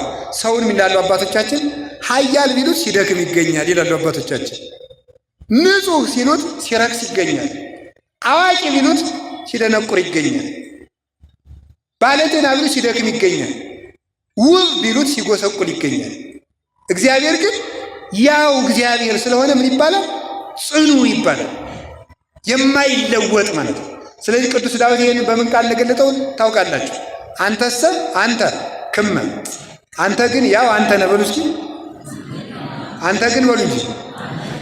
እኔ አሁን ትናንት የሆነ ሰውዬ ነኝ፣ ዛሬ ደግሞ ሌላ ሰው፣ ቀጥዬ ደግሞ ምን ደግሞ አሁን ለምሳሌ አባ ነኝ፣ ኋላ ዳባ ሆን እንደሆነ የሚያውቀው እግዚአብሔር ነው። ምን ደግሞ ሰው እኮ ይገርማል። ሰው ይለዋወጣል ማለት ማለዳ መልአክ ማታ ሰይጣን እንሆናለን። ማለዳ ሰው ማታ ውሻ እንሆናለን። እባብ እንሆናለን። ሰው እንነድፋለን። ሰው ይለወጣል። ሰው አይመስገን እኮ የተባለ ስለዚህ ነው። ተመስግኖ እንደ ተመሰገነው ሳይሆን ስለሚገኝ ማለት ነው። ስለሚገኝ ሰኞ አመስግነ ነው ማክሰኞ ሌላ ሆኖ ስለምናገኘው ባለጸግነቱ በሚበልጥ ባለጸጋ ይተካል። ኃይሉ በሚበልጥ ኃያል ይተካል። እውቀቱ በሚበልጥ ሊቅ ይተካል። ውበቱ በሚበልጥ ውብ ይተካል። አሁን ለምሳሌ ልብስ አይገርማችሁ? የዛሬ 5 ዓመት የሚደነቅ ልብስ ዛሬ ይደነቃል? ይደነቃል? እስኪ ንገሩኝ። አሁን ለምሳሌ የወንዶችን ሱሪ ልንገራችሁ። ለምሳሌ የሆነ ጊዜ እስከ እግር ድረስ ኪስ የሆነ ሱሪ ነበረ ወጣቱ የሚለብሰው። ዝም ብሎ በቃ ኪስ፣ አንዳንድ ፖርሳ የሚያህል ኪስ ያለው። ከዛ ደግሞ ጂንስ ሱሪ ደግሞ እንዲያ ብሎ ደግሞ መጣ። ከዛ ደግሞ ሰፋ ያለ ምን ሆነ ደግሞ እዚህ ላይ ጉልበት ላይ አንቆ የሚጥል ለጠላት የሚያጋልጥ፣ እታች ደግሞ ሰፋ ያለ ደግሞ መጣ። ደግሞ አሁን ደግሞ ቃሪያ ነው የምትባለው በቃ እንዲቻለች ደግሞ መጣ። ከዚያ በኋላ ተመልከቱ ምን ሆነ መሰላችሁ? በጣም እኮ ነው የሚደንቀው። ከዚያ ተመልከቱ በጣም ያስደንቅ። ከዚያ የተቀደደ ልብስ ደግሞ ፋሽን ሆነ ማለት ነው። ሰው እንዲያው እብደት ፋሽን ያደረገ እናንተ ደግሞ ማምናቅ። እገሌ አበደ ሲባል እኔ ገጠር ነው ያደግኩት፣ ጨርቁን ጣለ ነው የሚባል። እገሌ አበደ ሲባል ጨርቁን ጣለ ነው። ዛሬ ጨርቅን መጣል ፋሽን ነው። ምን ማለት መሰላችሁ? አሁን እኔ የፈለግኩት ሰው አዲስ የሚለው ነገር ሁልጊዜ ይለወጣል። ስለዚህ ምን ሊቃውንት ይህን ሲተረጉም ኪዳለ ዘያፈቶሙ ለመላእክት ከማያውጹ መላእክትን ሁልጊዜ የሚያስመኛቸው እግዚአብሔር ነው። መላእክትን የሚያስመኛቸው እግዚአብሔር እንዴት ሁልጊዜ ይመኛል? ቆይ ሰው ያገኘውን ነገር እንዴት ይመኘዋል? ቆይ ይችን ጭራ ደስ ብትላችሁ ምንም አይደስ አይላችሁም ለእናንተ ጭራ ግን እንደው ደስ ብትላችሁ ሰጥቻችሁን ትመኙታላችሁ? ንገሩኝ እስኪ። ብትወዱት ሰጥቻችሁ ትመኙታላችሁ? አትመኙት። ሰው በጣም የሚያስደንቀው ነገር ሰው ወረተኛ ነው። ያገኘውን ነገር መልሶ አይወደውም። እስኪያገኘው ነው የሚወደው። እግዚአብሔር ግን ተገንቶም ይወደዳል። ልናገኘው ፈልገነው አግኝተነውን ልናገኘው እንፈልጋለን። መላእክት ሊያመሰግኑት ፈልገው አመስግነውት ሊያመሰግኑት ይመኛሉ። ሊያዩት ፈልገው አይተውት ሊያዩት ይመኛሉ። ቀድሰውት ሊቀድሱት ይመኛሉ። ቅዱስ እግዚአብሔር ሊሉት ማለት ነው። ቀደሱት ማለት አመሰግኑት ማለት ነው። እንዴት ነው እያዩት ማየት መፈለግ? እንዴት ነው አግኝተውት ማግኘት መፈለግ? እንዴት ነው ይዘውት መያዝ መፈለግ? እንዴት ነው አብሯቸው ሆኖ እግዚአብሔር አብሮ እንዲኖር እፈልጋለሁ ማለት ነው። እግዚአብሔር ሁልጊዜ ስለማይለወጥ ልዩ ጽኑ ይባላል። እስኪ ልዩ ጽኑ ባሉ ምን አላችሁኝ? ልዩ ጽኑ። ለምንድን ነው ልዩ ጽኑ የሆነው? ከሌላ በተገኘ ነገር የጸና ስላልሆነ ጽናቱ የራሱ ስለሆነ እሱ ብቻ ጽኑ ተብሎ ይነገርለታል። ሌላው ግን በሌላ ስለሚጸና የሚያጸናው ሲለየው ጽናቱ ይቀራል፣ ይፈርሳል። እግዚአብሔር ልዩ ጽኑ ነው። እግዚአብሔር ልዩ ንጹሕ ነው።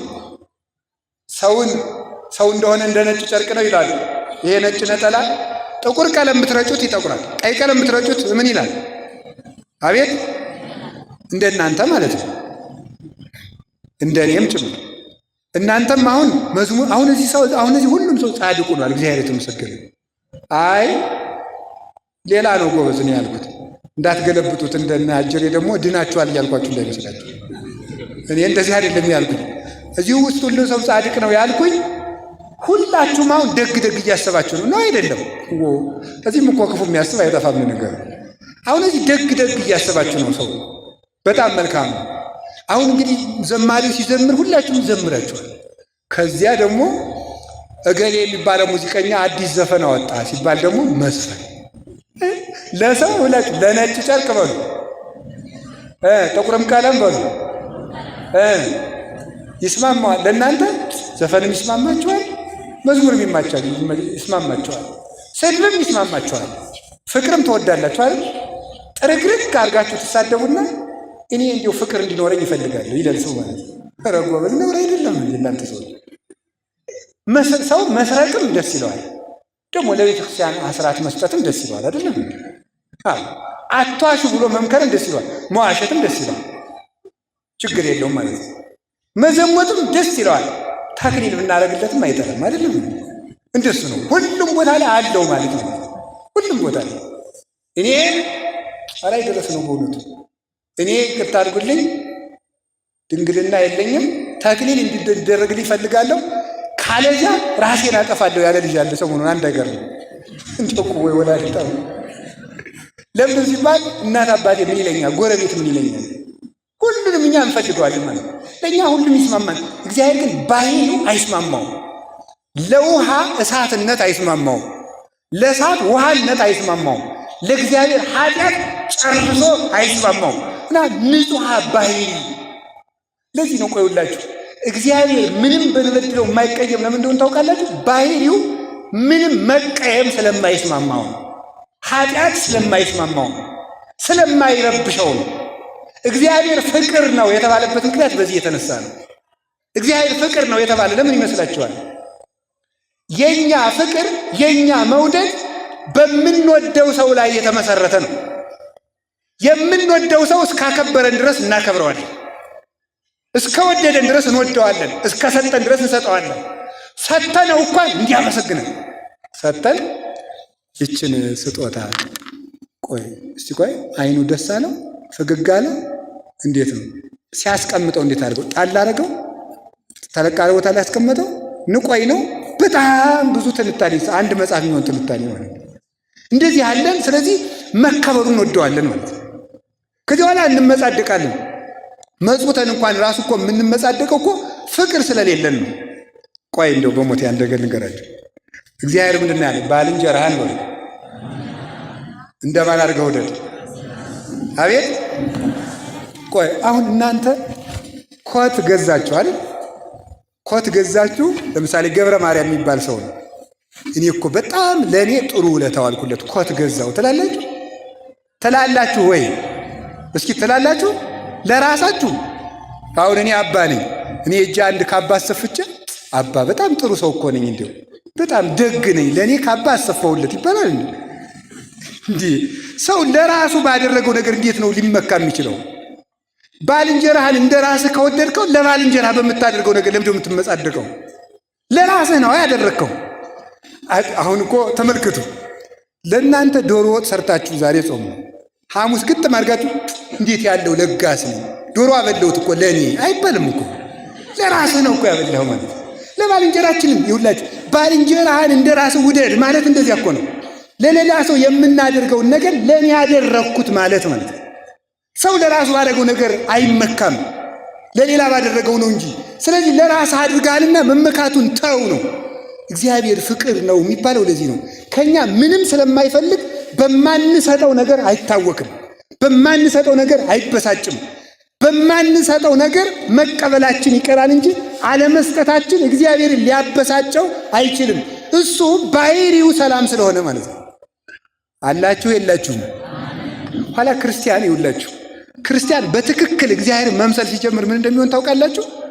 ከዓለም ላይ ምን ይላል? ቅዱስ አትናቴዎስን ሰዎች ሄደው እንዲህ አሉ፣ ዓለሙ እኮ ጠላህ አሉት። ዓለሙ ጠላህ ሲሉት እኔ ምን ጨነቀኝ ቀድሜ ጠልቼዋለሁ። አይታወክም። እናንተ እንኳን እኔና እናንተ ሁለት ሰዎች ጠልተውናል ቢባል ምን አድርጌ ይሆን? በቀደም ድንገት እንትን ሰርቅ አይተውኝ በጣም እንታወካለን፣ እረፍት እናጣለን። ለምን? ምን መሰረት ነው ራሳችንን ያቆምነው? ከሌላ ሰው በሚሰጠን ነገር ስለሆነ ነው። ሰላም ማለት ከውጭ በሚገኝ ነገር ሳይሆን በራስ ላይ መመስረት ነው። በራስ ላይ መመስረት እኛ ለሌሎች በማድረጋችን እንጂ ሰዎች ለእኛ በሚያደርጉን ነገር ምንም አይነት ትኩረት ከሌለን ሰዎች ምንም እንኳን ቢበድሉን ሳንጣላ መኖር እንችላለን ማለት። አሁን ትዳሩ የሚበጠበጠው በዚህ ምክንያት አይደለም። ይሄንን ሳታደርግልኝ ይሄንን ሳያደርግልኝ ነው የሚባለው። ፍቅር ማለት ግን መስጠት እንጂ መቀበል አይደለም። እግዚአብሔር ለዚህ ነው ልዩ ንጹሕ የሚባለው። እስኪ ልዩ ንጹሕ በሉ እንጂ አይዟችሁ። ልዩ ንጹሕ የሆነ እግዚአብሔር ለዚህ ነው ዓለም ሁሉ ሲበድል እሱ የኛ በደል የሱን ባህሪ ለውጦበት ማያትን ከማፍሰስ እንደገና ደግሞ ነፋሳትን ከማንፈስ ብርሃናትን ከማመላለስ በዝናብ ከማብቀል በፀሐይ ከማብሰል የማይለወጥበት ምክንያት በዚህ ምክንያት ነው። ኮብልለን ስንመጣ ሳይለወጥ አባትነቱን የምናገኘው ከዚህ የተነሳ ነው። ልዩ ንጹሕ ስለሆነ በእኛ ርኩሰት ስለማይበረዝ ማለት ነው።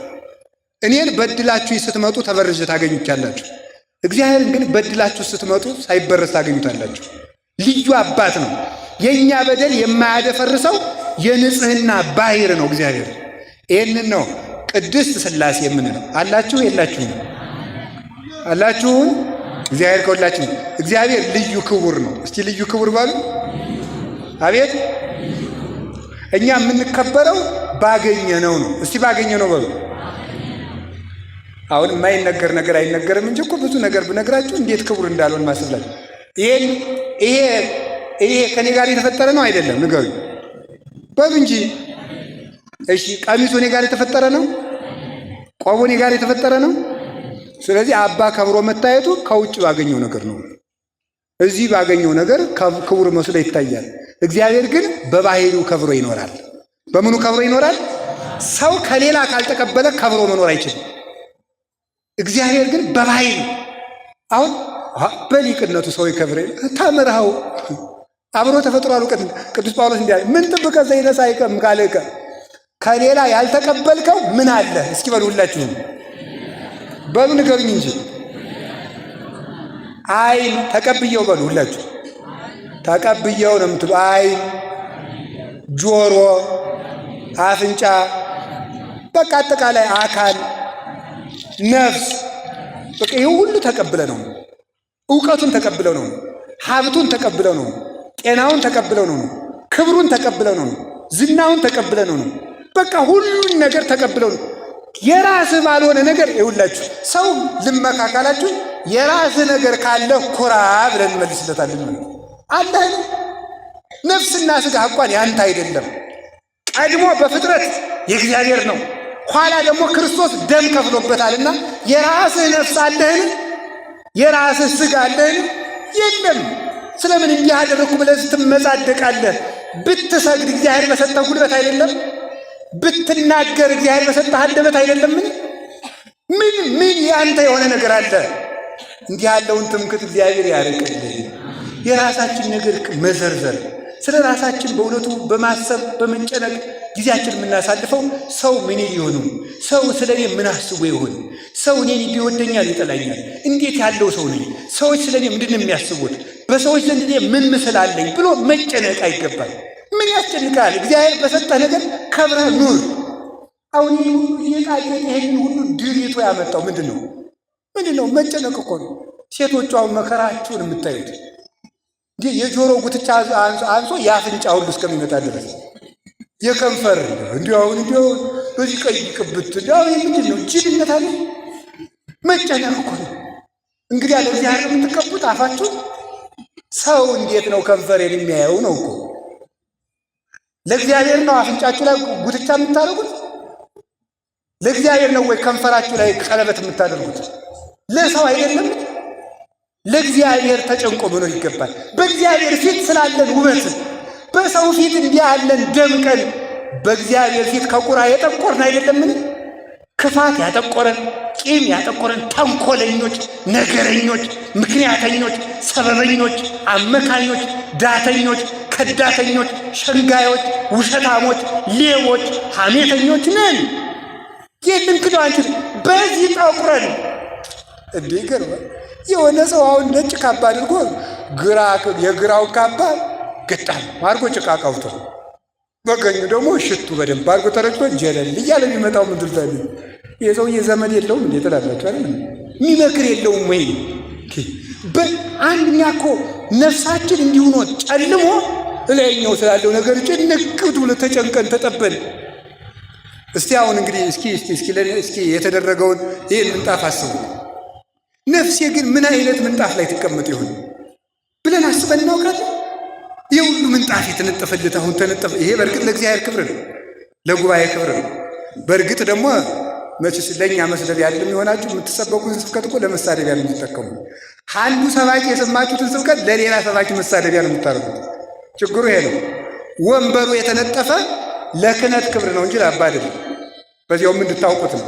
ግን እንደው አሁን እኛ እንምጣለ ይሄንን ተውት። እቤቷችሁ ላይ አንድ ሰው መጀመሪያ ሊያገባ ሲል በተለይ የከተማ ሰው የሚያሟላቸው ነገሮች ውስጥ አንዱ ሶፋ ነው። አይደለም እንዴ? ላጤም ቢሆን ቢያንስ የሶፋ መግዣ ሳይኖረኝ ነው የሚለው ሊያገባ ሲል ማለት።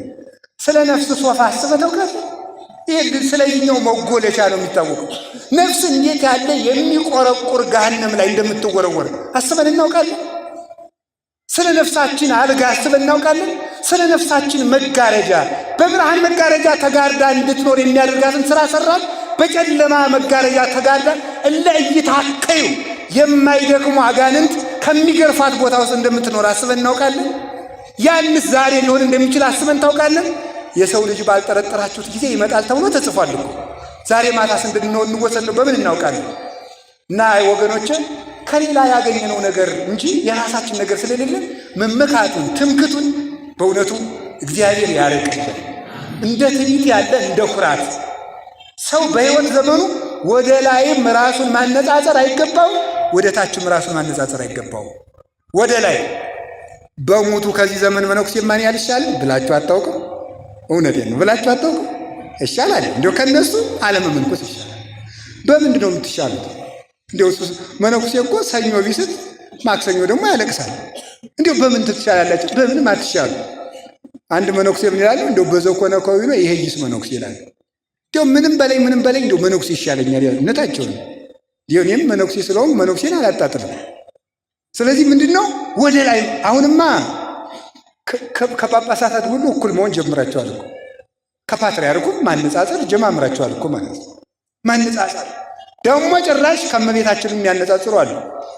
ማርያም እንዲህ ነበር የምታደርገው እኛም ይላል ደግሞ ወይ ጥጋ ምን አለ በእውነቱ አፍ አይከለከል ነገ በሞት ይከለከላል እንጂ። ስለዚህ ራሳችን ማነጻጸር ሙልጭ አድርገን መሳደብ የስድብ ሰማዕታት እኮ ነን እኛው። እዚህ የስድብ አክሊል ልትቀበል የስድብ አክሊል ሊያቀዳጅ ክርስቶስ ተሳድበን ይልቁንስ ስድቡን ተውና ስራ ብትሰሩ ይሻላቸዋል። መድኃኔ ዓለምን ሊያሳልፍ ሲመጣ ምን ስራ ሰራህልኝ ነው እንጂ ጎሸኔ ልጅ ሊቀ ጳጳሱን አጥረገረክልኝ ብሎ ሊሸልም መስሏል። በስድብ አክሊል ልትቀዳጁ ነው።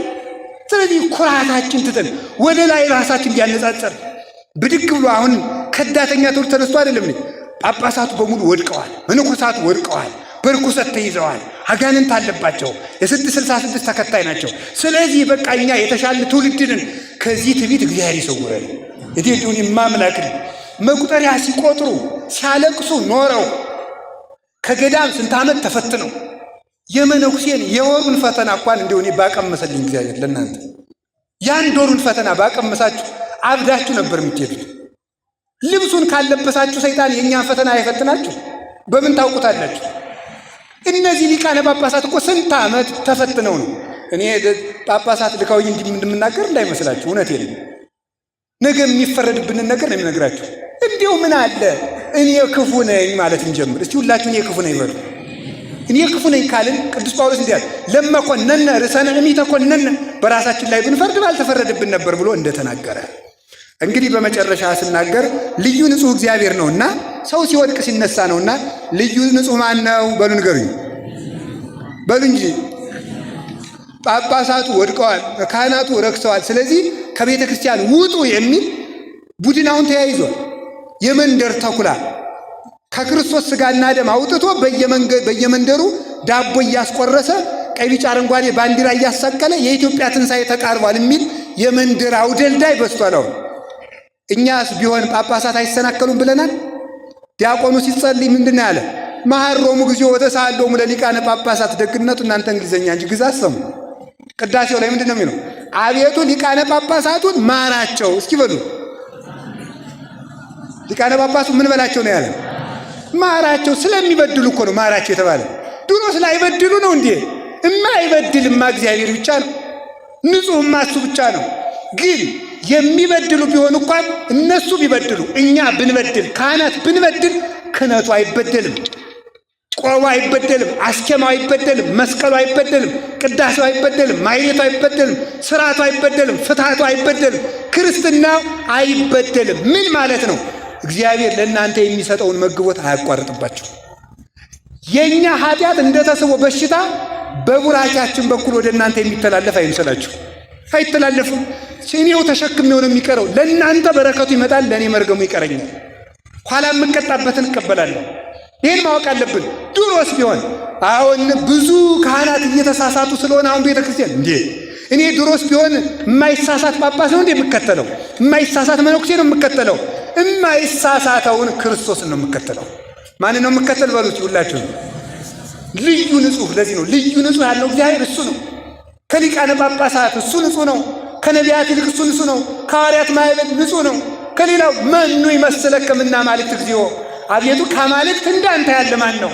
ከጣዖታት አማልክት ሳይሆን ከአማልክት ዘበጸጋ እንዳንተ ያለ ማን ነው? ማንም የለም። እንኳን እሱ እናቱን ምንድን ነው የምንላት? ደስ ስለሚል ልንገራችሁ። ቅዱስ ኤፍሬም ያላት ለኪ ደሉ ዘንኩሎም ቅዱሳን ትዛሊ ለነ ኦ ምልዕተ ጸጋ ምልዕተ ጸጋ ምልዕተ ክብር ሆይ ከሁሉም ቅዱሳን ይልቅ አንቺ ልታማልጅን ይገባላል። አንቲ ታብ ሊቃነ ጳጳሳት ይለምኑልህ እንጂ መለመኑንማ ይለምኑልኛል። አንቲ ታብም ሊቃነ ጳጳሳት ከሊቃነ ጳጳሱ አንቺ ትበልጫለሽ። ተመልከቱ። ከኪሩቤል ብይ ግርማ ላይ ተመልከቱ። ዛቢም ግርማ ኪሩቤል ወሱራፌል ከሱራፌል ከኪሩቤል የሚበልጥ ግርማ አለሽ። ሱራፌል ይለምኑልህ እንጂ ከሱራፌል አንቺ ስለምትበልጭ ነው እንጂ መለመኑንስ እነሱም ይለምኑልኛል። ኪሩቤል ይለምኑልህ እንጂ መለመኑን ይለምኑልኛል። ግን ከኪሩቤልም ትበልጫለሽ። ለምን? እነሱ ንጹሕ ሆነው ቢኖሩ ኃጢአት በሌለበት ዓለም ነው። ድንግል ማርያም ንጹሕ ሆና የኖረችው ግን ጉድለት በበዛበት ዓለም ሆና ምሉ ሆና ስለተገኘች ነው። እሷን የሚመስል ንጹሕ የለም፣ እንኳን እግዚአብሔር የሚመስል ንጹሕ። ሁሉም ሰው ይሰናከላል፣ የማይሰናከለውን። ስለዚህ ቅዱስ ጳውሎስ ምን አለ? ደግሜ ልንገራቸው፣ ወንትለው ለፍጹም መልአክነ፣ የእምነታችን ራስ ክርስቶስን እንከተለው። ዕብራውያን 12 ቁጥር 1 እስኪ በሉላችሁ፣ የእምነታችን ራስ በሉ። ማንን እንከተለው? ክርስቶስን ተከትለን እሱ ካለበት ለመድረስ ያብቃል። እስቲ ቅድስት ሥላሴ በሉ። አጭር የሆኑ 4 ነጥቦች ልናገርና ልጠቅልለው። ቅድስት ሥላሴ በሉ እስቲ። ሥላሴ ለምን በሴት ተጠሩ የሚለውን ተናግሬ ልጨርስ። በሴት ቅድስት አይደለ? ቅዱስም ይባላል። ግን ቅድስት ሥላሴ ለምንድን ነው ሴት ያልናቸው ሲባል ሴት ወላድ ናት። ሥላሴም ይላሉ ተመልከቱ፣ 3 ነገሮችን ይወልዳሉና ይላል። ምንድን? ወላዴ ፍጥረታት፣ ወላዴ ሕገጋት፣ ወላዴ ሀብታት ናቸው ሥላሴ። የምን ወላጅ ናቸው? የፍጥረት በሉ እንጂ። ከዚያስ የሕግ በሉ። ከዚያስ የምን የሀብት ምንጭ ናቸው ሥላሴ። የአባታችን የአቡነ አረጋዊን ገድል የጻፈው ሊቅ እንዲህ ብሎ ይናገራል። በስመ እግዚአብሔር ቀዳማዊ ዘእንበለ ጥንት ወይ ተፍጻሜት፣ መጀመሪያና መጨረሻ በሌለው በአብ ስም ወበስመ እግዚአብሔር ወልድ። ተመልከቱ፣ ቀዳማዊ ዘእንበለ ጥንት ወይ ዘእንበለ ተፍጻሜት ዘተሰገው ማርያም ቅድስት ወበስመ።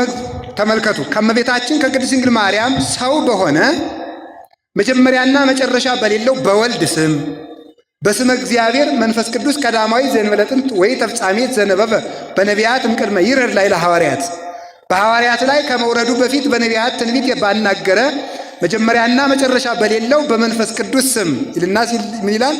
ነዋ ሥላሴ። ተመልከቱ፣ ዘይሴለሱ በአካላት ወይትወሃዱ በመለኮት ዘይነቅም እምኔሆሙ ጸጋ ወሀብት አሜን ብሎ ገድሉን ይጀምራል። ነዋ ሥላሴ ዘይሴለሱ በአካላት ወይትወሃዱ በመለኮት፣ በሦስትነት አንድ የሚሆኑ በጌትነት አንድ የሚሆኑ። ተመልከቱ፣ ሥላሴ እነሆ ዘይነቅም እምኔሆሙ ጸጋ ወሀብት፣ ጸጋና ሀብት ከነሱ የሚገኝ ሥላሴ እነሆ። ከእናት ማኅፀን ልጅ እንዲገኝ ሀብት ሁሉ ከሥላሴ ይገኛል። እስቲ ሀብት ሁሉ በሉ። ከምን ይገኛል? ከሥላሴ ይገኛል። ከዚያስ ተመልከቱ፣ ሀብትን ይወልዳሉ። ሀብት ብዙ ነው። ሀብተ ትንቢት፣ ከዚያስ ሀብተ በገና፣ ሀብተ ፈውስ፣ ሀብተ መንግሥት፣ ሀብተ ክህነት፣ ሀብተ ትርጓሜ፣ ሀብተ መዊ፣ ሀብተ እንብ ወይም ደግሞ የእንባ ጸጋ፣ የጸሎት ጸጋ፣ የምስጢር ጸጋ፣ የማጥናት ጸጋ፣ የመተርጎም ጸጋ፣ የመፈወስ ጸጋ፣ ብዙ ሀብት አለ። የማገልገል ጸጋ፣ የትልኮ ጸጋ፣ ብዙ ሀብት አለ። ይህ ሁሉ ከሥላሴ ይገኛል። በምን ይሰጠዋል ሲባል እንደ ሃይማኖቱ ጽናት፣ እንደ አእምሮው ስፋት ይላሉ ሊቃውንቱ። እንደ ሃይማኖቱ ጽናት በሉ እስቲ። እሺ፣ ሀብት ከማን ይገኛል? ከሥላሴ በሉ እንጂ። ሀብት ከማን ይወለዳል? ከሥላሴ። በምን ይገኛል? እንደ ሃይማኖቱ ጽናት አትሉ? እሺ፣ እንደ አእምሮ ስፋት። እንደ አእምሮ ስፋት ማለት ነገር ኃላፊ ልበሰፊ የሆነ ሰው ሀብተ ሥላሴን ያገኛል። ታጋሽ ያለ ልበሰፊ የሆነ ሰው ማለት ነው። ያልቸኮለ ሰው፣ በሰውም በእግዚአብሔርም የማይቸኩል። እግዚአብሔር ያረምም ከመዘይ ይሰምም ይጎነድ ከመዘይ ይሁን። ተመልከቱ፣ እግዚአብሔር ይላሉ ሰለስቱ ምዕት በቅዳሴ እንደማይሰማ ዝም ይላል፣ እንደማይሰጥ ይዘገያል ይላል። ሲጠሩት የማይሰማ ይመስላል፣ ስጠይ ሲሉት የማይሰጥ ይመስላል። በዚህ ትዕግስቱ ቸኩሎ እግዚአብሔር ትቶኛል ያላለ ሰው የሃይማኖት ጽናት አለው። የለፋበትን ማጨዱ አይቀርም ማለት ነው። ይሄ ነው እንደ ሃይማኖቱ ጽናት። ቸኩለን ስለወሰን ነው የፈለግነውን ያላገኘ ነው። የፈለግነውን ባናገኝ ከታገስን ግን ያስፈለገንን ማግኘታችን አይቀርም ካልቸኮልን በስተቀር። ግን ችኩሎች ነን፣ ቸኩለን እንወስናለን። እግዚአብሔርን እስከ መጨረሻ አንጠብቀውም። ከዚህ የተነሳ እንደ ሃይማኖቱ ጽናት፣ እንደ ልቡናው ስፋት፣ እንደ ቅንነቱ መጠን ሀብት ይሰጠዋል። የጸጋ መስፈሪያው ሃይማኖትና ቅንነትና ትዕግስት ናቸው። ጸጋ በእምነት እየተሰፈረ ይሰጣል። ጸጋ በቅንነት እየተሰፈረ ይሰጣል። ጸጋ በትዕግስት እየተሰፈረ ይሰጣል። እምነት ሲጎድል ሀብት ይጎላል። ቅንነት ሲጎድል ጸጋ ይጎላል። ሌልም ትዕግስት ሲጎል ሀብት ይጎላል። የጎደለውን ነገር በእምነት በትዕግስትና በጽናት እንድናገኝ እግዚአብሔር ቅዱስ ፈቃዱ ይሁንልን። የሀብት መገኛ ቅዱስ እግዚአብሔር ይሄ ሁሉ ሀብት ስለሰጠን ስሙ የተመሰገነ ነው። ብዙ ሀብት ሰጥቶናል በእውነት ማለት ነው። ማሸነፉን ሰጥቶናል፣ ማወቁን ሰጥቶናል። ሌላውን እንተው በቃ የእሱ ልጅ የመሆን ሀብትን ሰጥቶናል። ከዚህ በላይ ጸጋ የለም። ልጅ አባቱ ሀብታም ከሆነ የአባቱን ሀብት ይወርሳል። አባታችን የማይለየው የማይበደረው ባለጸጋው እግዚአብሔር ስለሆነ የእሱን ሀብት መውረሳችን ስለማይቀር በእሱ ስም እንድንጠራ ልጅነትን ስለሰጠን እግዚአብሔር ይመስገን። ይችንም እግዚአብሔር አይንጠቀን። እውነቴን ነው የምነግራችሁ። የእናት አማላጅ ስለሰጠን፣ በማይደክሙ መላእክት ስለሚጠብቀን፣ ከመብል ይልቅ ሥጋውን ከመጠጥ ይልቅ ደሙን ስለሰጠን፣ ከልብስ ይልቅ በልጅነት ብርሃን ስላለበሰን፣ ከሀገር ይልቅ መንግሥተ ሰማያትን ስለሰጠን፣ በስሙ ስለጠራን፣ በልጅነት ስላከበረን ፈጣሪያችን የተመሰገነ ይሁን። ልዩ ሀብት የሰጠን እግዚአብሔር ይሄ ነው። ልዩ ሀብታችን እሱን መምሰላችን፣ ከእሱ ጋር ነግሰን መኖራችን ነው። ስለዚህ በዚህ ምክንያት ሥላሴ ሴት ተባሉ። ሕግን የወለደ እሱ ነው። ሀብትን የወለደ እሱ ነው። ፍጥረትን የወለደ እሱ ነው። ስለዚህ እግዚአብሔር እናት ነው። እግዚአብሔር አባት ነው። የእግዚአብሔር አባትና እናትነቱ በሶስት ነገር ነው ይላሉ አባቶቻችን። አንደኛው በፍጥረት፣ ሁለተኛው በልጅነት፣ ሶስተኛው በምሕረት። ያዛችሁ በምን ያልኳችሁ? አንደኛው በፍጥረት በሉ፣ ሁለተኛው፣ ሶስተኛው በምሕረት። እግዚአብሔር በዚህ ነው አባትነታችን። አይ እንዴት ያለ እናት ነው እግዚአብሔር! እንዴት ያለ አባት ነው! ወልዶ ማይጥል በፍጥረት ወለደን። በፍጥረት የሰጠንን መልክ በኃጢአት አበላሸ ነው። ከዛ ለመሰለ ተመልከቱ። መጨረሻ ላይ መጣና ደግሞ እሱ ዳግመኛ ተወለደና ደግሞ ተመልከቱ፣ ክርስቶስ ተወልደው ተጠምቀ ወለደን ዳግም አይደለም እንለው እንዴ? ዳግመኛ ወለደን ማለት ደግሞ የልጅነት አባትነትን ደግሞ ሰጠን እንደገና። አሁን እሱን ደግሞ በኃጢአት እያበላሸ ነው ስለሆነ አንድ ቀርታናለች። የምሕረት እናትነቱና የምሕረት አባትነቱ። የፍጥረት ልጅነታችን ብናበላሽ በልጅነት መለሰልን። የልጅነቱን በኃጢአት ስናበላሸው ደግሞ እግዚአብሔር በምሕረት ልጅነታችን ይሰጠናል። አባትነቱን አጽንቶ ይኖራል። የምሕረት አባትነቱ በንስሐ ማለት ነው። ባይሆንላችሁ ደግሞ በጥምቀት ያገኛችሁትን አባትን ልጅነት በኃጢአት ካበላችኋችሁ በምሕረት ልመልስላችሁ ብሎ የንስሐ በርን ቅዱስ ጎርጎርዮስ አርኀወ ለነ ኆኃተ ንስሐ የንስሐ ደጅን ከፈተልን ይላል። ጌታችን መድኃኒታችን ኢየሱስ ክርስቶስ ክብር ምስጋና ይግባውና ሲጠመቅ የተከፈተው ሰማይ የምሕረቱ ደጅ ነበረች። በኃጢአታችን የዘጋነውን ደጅ በጥምቀት የከፈተልን አምላክ ክብር ምስጋና ይግባው። ስለዚህ ሥላሴ እንለዋለን፣ ልዩ እናት እንለዋለን ማለት ነው። ቅድስት ሥላሴ ሴት የተባለ ስለዚህ ነው። አላችሁን? ሴት ወጥታ ወርዳ ልጇን ታሳድጋለች ይላሉ ሊቃውንቱ በሁለተኛ ትርጓሜያቸው። ሥላሴ ደግሞ በዝናብ አብቅለው በፀሐይ አብስለው ይመግባሉ። ነፍስን በሥጋና ደም በቃል እግዚአብሔር ያሳድጋሉ። ሥጋን በዝናብ አብቅለው በፀሐይ አብስለው በአራቱ ባሕርያት መግበው ጠብቀው ከጽንስ ጀምሮ እናታችን የበላችሁ ጠጭኖ የጠጣችሁ አንዞ እንዳይገለን ጠብቀው ያሳድጋሉ ሥላሴ። ከዚህ የተነሳ እናት ይባላል እግዚአብሔር ማለት ነው። ወልዶ የሚያሳድግ ማሳደጊያውንም ማደጊያውንም የሰጠን የፈጠረንም እሱ ስለሆነ ከዚህ የተነሳ ምን ይባላል? እግዚአብሔር እናት ይባላል። አላችሁ የላችሁም? እናት ክፉ ልጅ የላትም። የሚደንቀው እኮ ይሄ እናት ክፉ ልጅ የላትም። እግዚአብሔር እናት እንደውም ይላሉ አዘክሪ ለኃጥአን ሊቃውንቱ እንዲያግዙኝ ነው። ሲጠፋ አንዳንድ ጊዜ እነሱ መጠየቅ ይገባላል። አዘክሪ ለኃጥአን ወአኮ ለጻድቃን ብሏል እመቤታችን። ለጻድቃን ሳይሆን ለኃጥአን አሳስቢ። እስኪ በሉ እንደዚህ ለጻድቃን ሳይሆን ይህን ሊቃውንቱ በጉባኤ ሲተረጉ ምን ይላሉ? እንደ እናት ይላሉ። እናት ከጥሩ ልጇ ይልቅ ለክፉ ልጇ ታዝናለች። ይሄኛው ልጅስ መቼም ጠባየኛ ነው፣ ሰው ጋር ይኖራል። ይሄ ነው እንጂ እዚያም ጋር ሲጣላ አንዱ ቅንጭላቱን የሚልብ ብላ ለክፉ ልጇ እንድታስብ ድንግል ማርያም ሆይ ለክፉ ልጆችሽ አስቢልን። እመቤታችንም ከጻድቃን ልጆቿ ይልቅ ለእኛ ታስባል። እግዚአብሔርም ከደጋግ ልጆቹ ይልቅ ከክፉ ልጆቹ አንዱም እንኳን እንዲጠፋ ስለማይፈልግ ለልጆቹ ስለሚያስብ እግዚአብሔር እናት ይባላል። እግዚአብሔር ለሁሉም ስለሚያስብ የነነዌ ጾም ከዚህ የተነሳ ነው አይደለም? ሰው ኃጢአትን የኃጢአት ጽዋ ሞልቶ እስከሚተርፍ ድረስ ሰርቶ መጨረሻ ላይ ምንድን ነው ያለ? ሂድና እነዚያን ሰዎች ስበክልኛል ያለ ነቢዩ ዮናስ ከወጣ በኋላ ከባሕሩ ወጥቶ እግዚአብሔር ከባሕሩ ወጥቶ ሄዶ ሰበከ። ነነዌ ትጠፋለች አለና ኋላ እግዚአብሔር ምን አደረገ? እግዚአብሔር መስበኩን ሰብቻለሁ፣ እንግዲህ ችግር የለም። ግን አንተ መሐሪ ነህ፣ ማሳፈር አይቀርም። እንግዲህ ነነዌ ሳትገለበጥ ልትቀር ነው ደግሞ ነገ ትምርና። ስለዚህ እኔን ውሸታም ነቢይ ልታስብለኝ ነው አለ። ተበሳጭቶ ተበሳጭቶ ሳለ ፀሐይ ደግሞ ሲመጣው ተናዶ ሳለ እግዚአብሔር ቅል አበቀለለትና ያቺ ቅል ላዩ ላይ መታ ጥላ ሰራችለት። ተመስገን ብሎ ተኛ። ቢነቃ ቅሊቱን ትል በልቷት ፀሐይ እየመታው እንዲያው ቅል እንኳን የማይሰጥ እግዚአብሔር እንዲያው ብሎ ተበሳጭ። እግዚአብሔር መጣል ዮናስ አዘንክ አለ። አዎ አዘንኩ። እንዴት አላዝን? ይችን ቅል ትል ሲበላት እንዴት አላዝን? አንተ ላልተከልካት ቅል ስታዝን እኔ ቀኝና ግራቸውን ለማይለዩ ለእነዚህ ብዙ ሺህ ሕዝቦች አላዝንም አለ። ለዚህ ነው እግዚአብሔር እናት የተባለ ማለት። ከፍተንም ይከተለናል፣ ጠፍተንም ይፈልገናል፣ ጎስቁለንም ይወደናል፣ ረክሰንም ይቀበለናል። ከዚህ የተነሳ እንኳን ልዩ እናት። አራተኛው ልንገራችሁ ሊቃውንት የሚሉትን ሥላሴ ለምን ቅድስት ሥላሴ እናት የልጇን ዛይሉን ታግሳ ታሳድጋለች። ዛይል ማለት ምን ማለት? አጠቃላይ ከሕፃኑ የሚገኘው ቆሻሻ ማለት ነው። ሥላሴም የሰውን ኃጢአቱን ታግሰው ለስርየት ያበቁታል።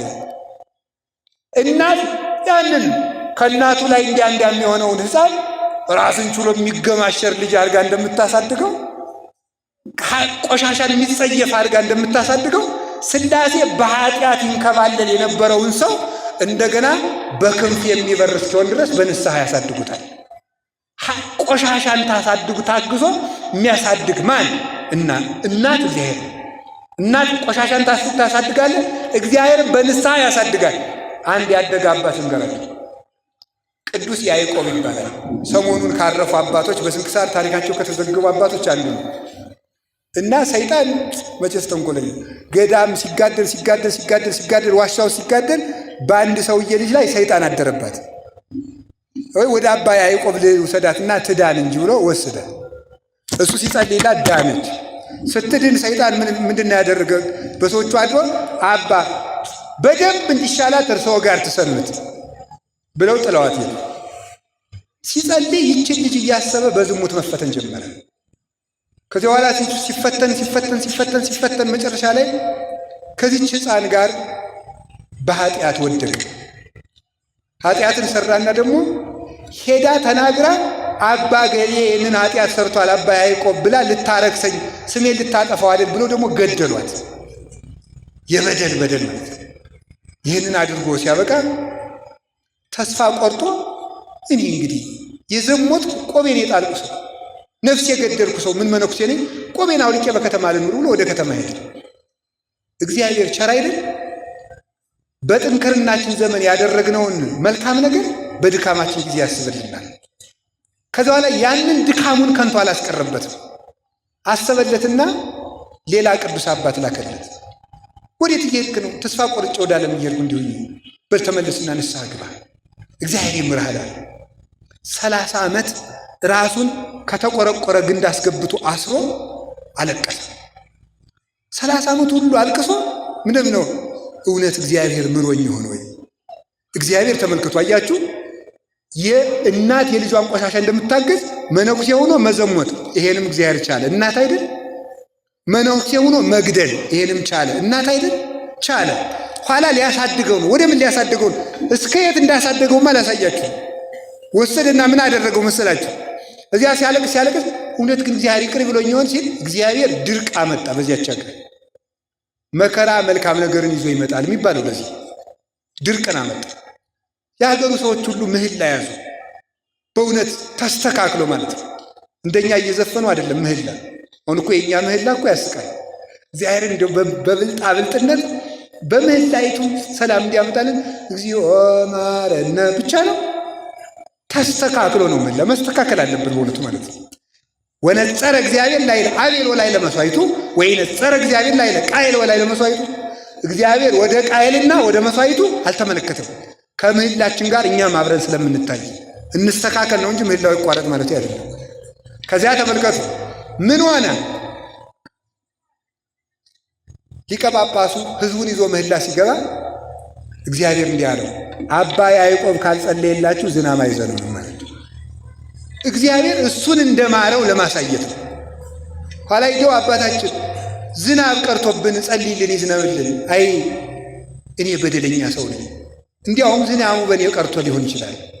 አይሆንም አላቸው። እግዚአብሔር ልኮን ነው፣ ግድ የለህም አለ። እንዲህ አለና በኃጢአት የጠቆረ ፊቴን ወደ አንተ ላቃናው አይገባኝም፣ በኃጢአት የከፋ አንደበቴን ወደ አንተ ልከፍተው አይቻለኝም፣ የቸርነትህን ሥራ ስራላቸው ብሎ ጸለየ። ያን ጊዜ ዝናብ ዘነበ። በዚህ እግዚአብሔር ይቅር እንዳለው አወቀ። ዝናብ የሚከለክል ኃጢአት የሰራውን መነኩሴ ዝናብ እስከ ማዝነብ አሰደገው። ታግሶ የሚያሳድገን እግዚአብሔር የተመሰገነ ይሁን። ስለዚህ ምንላቸው እንዳለ ቅድስት ሥላሴ ሁላችንንም ያሳድጉን። ወስብሐት ለእግዚአብሔር።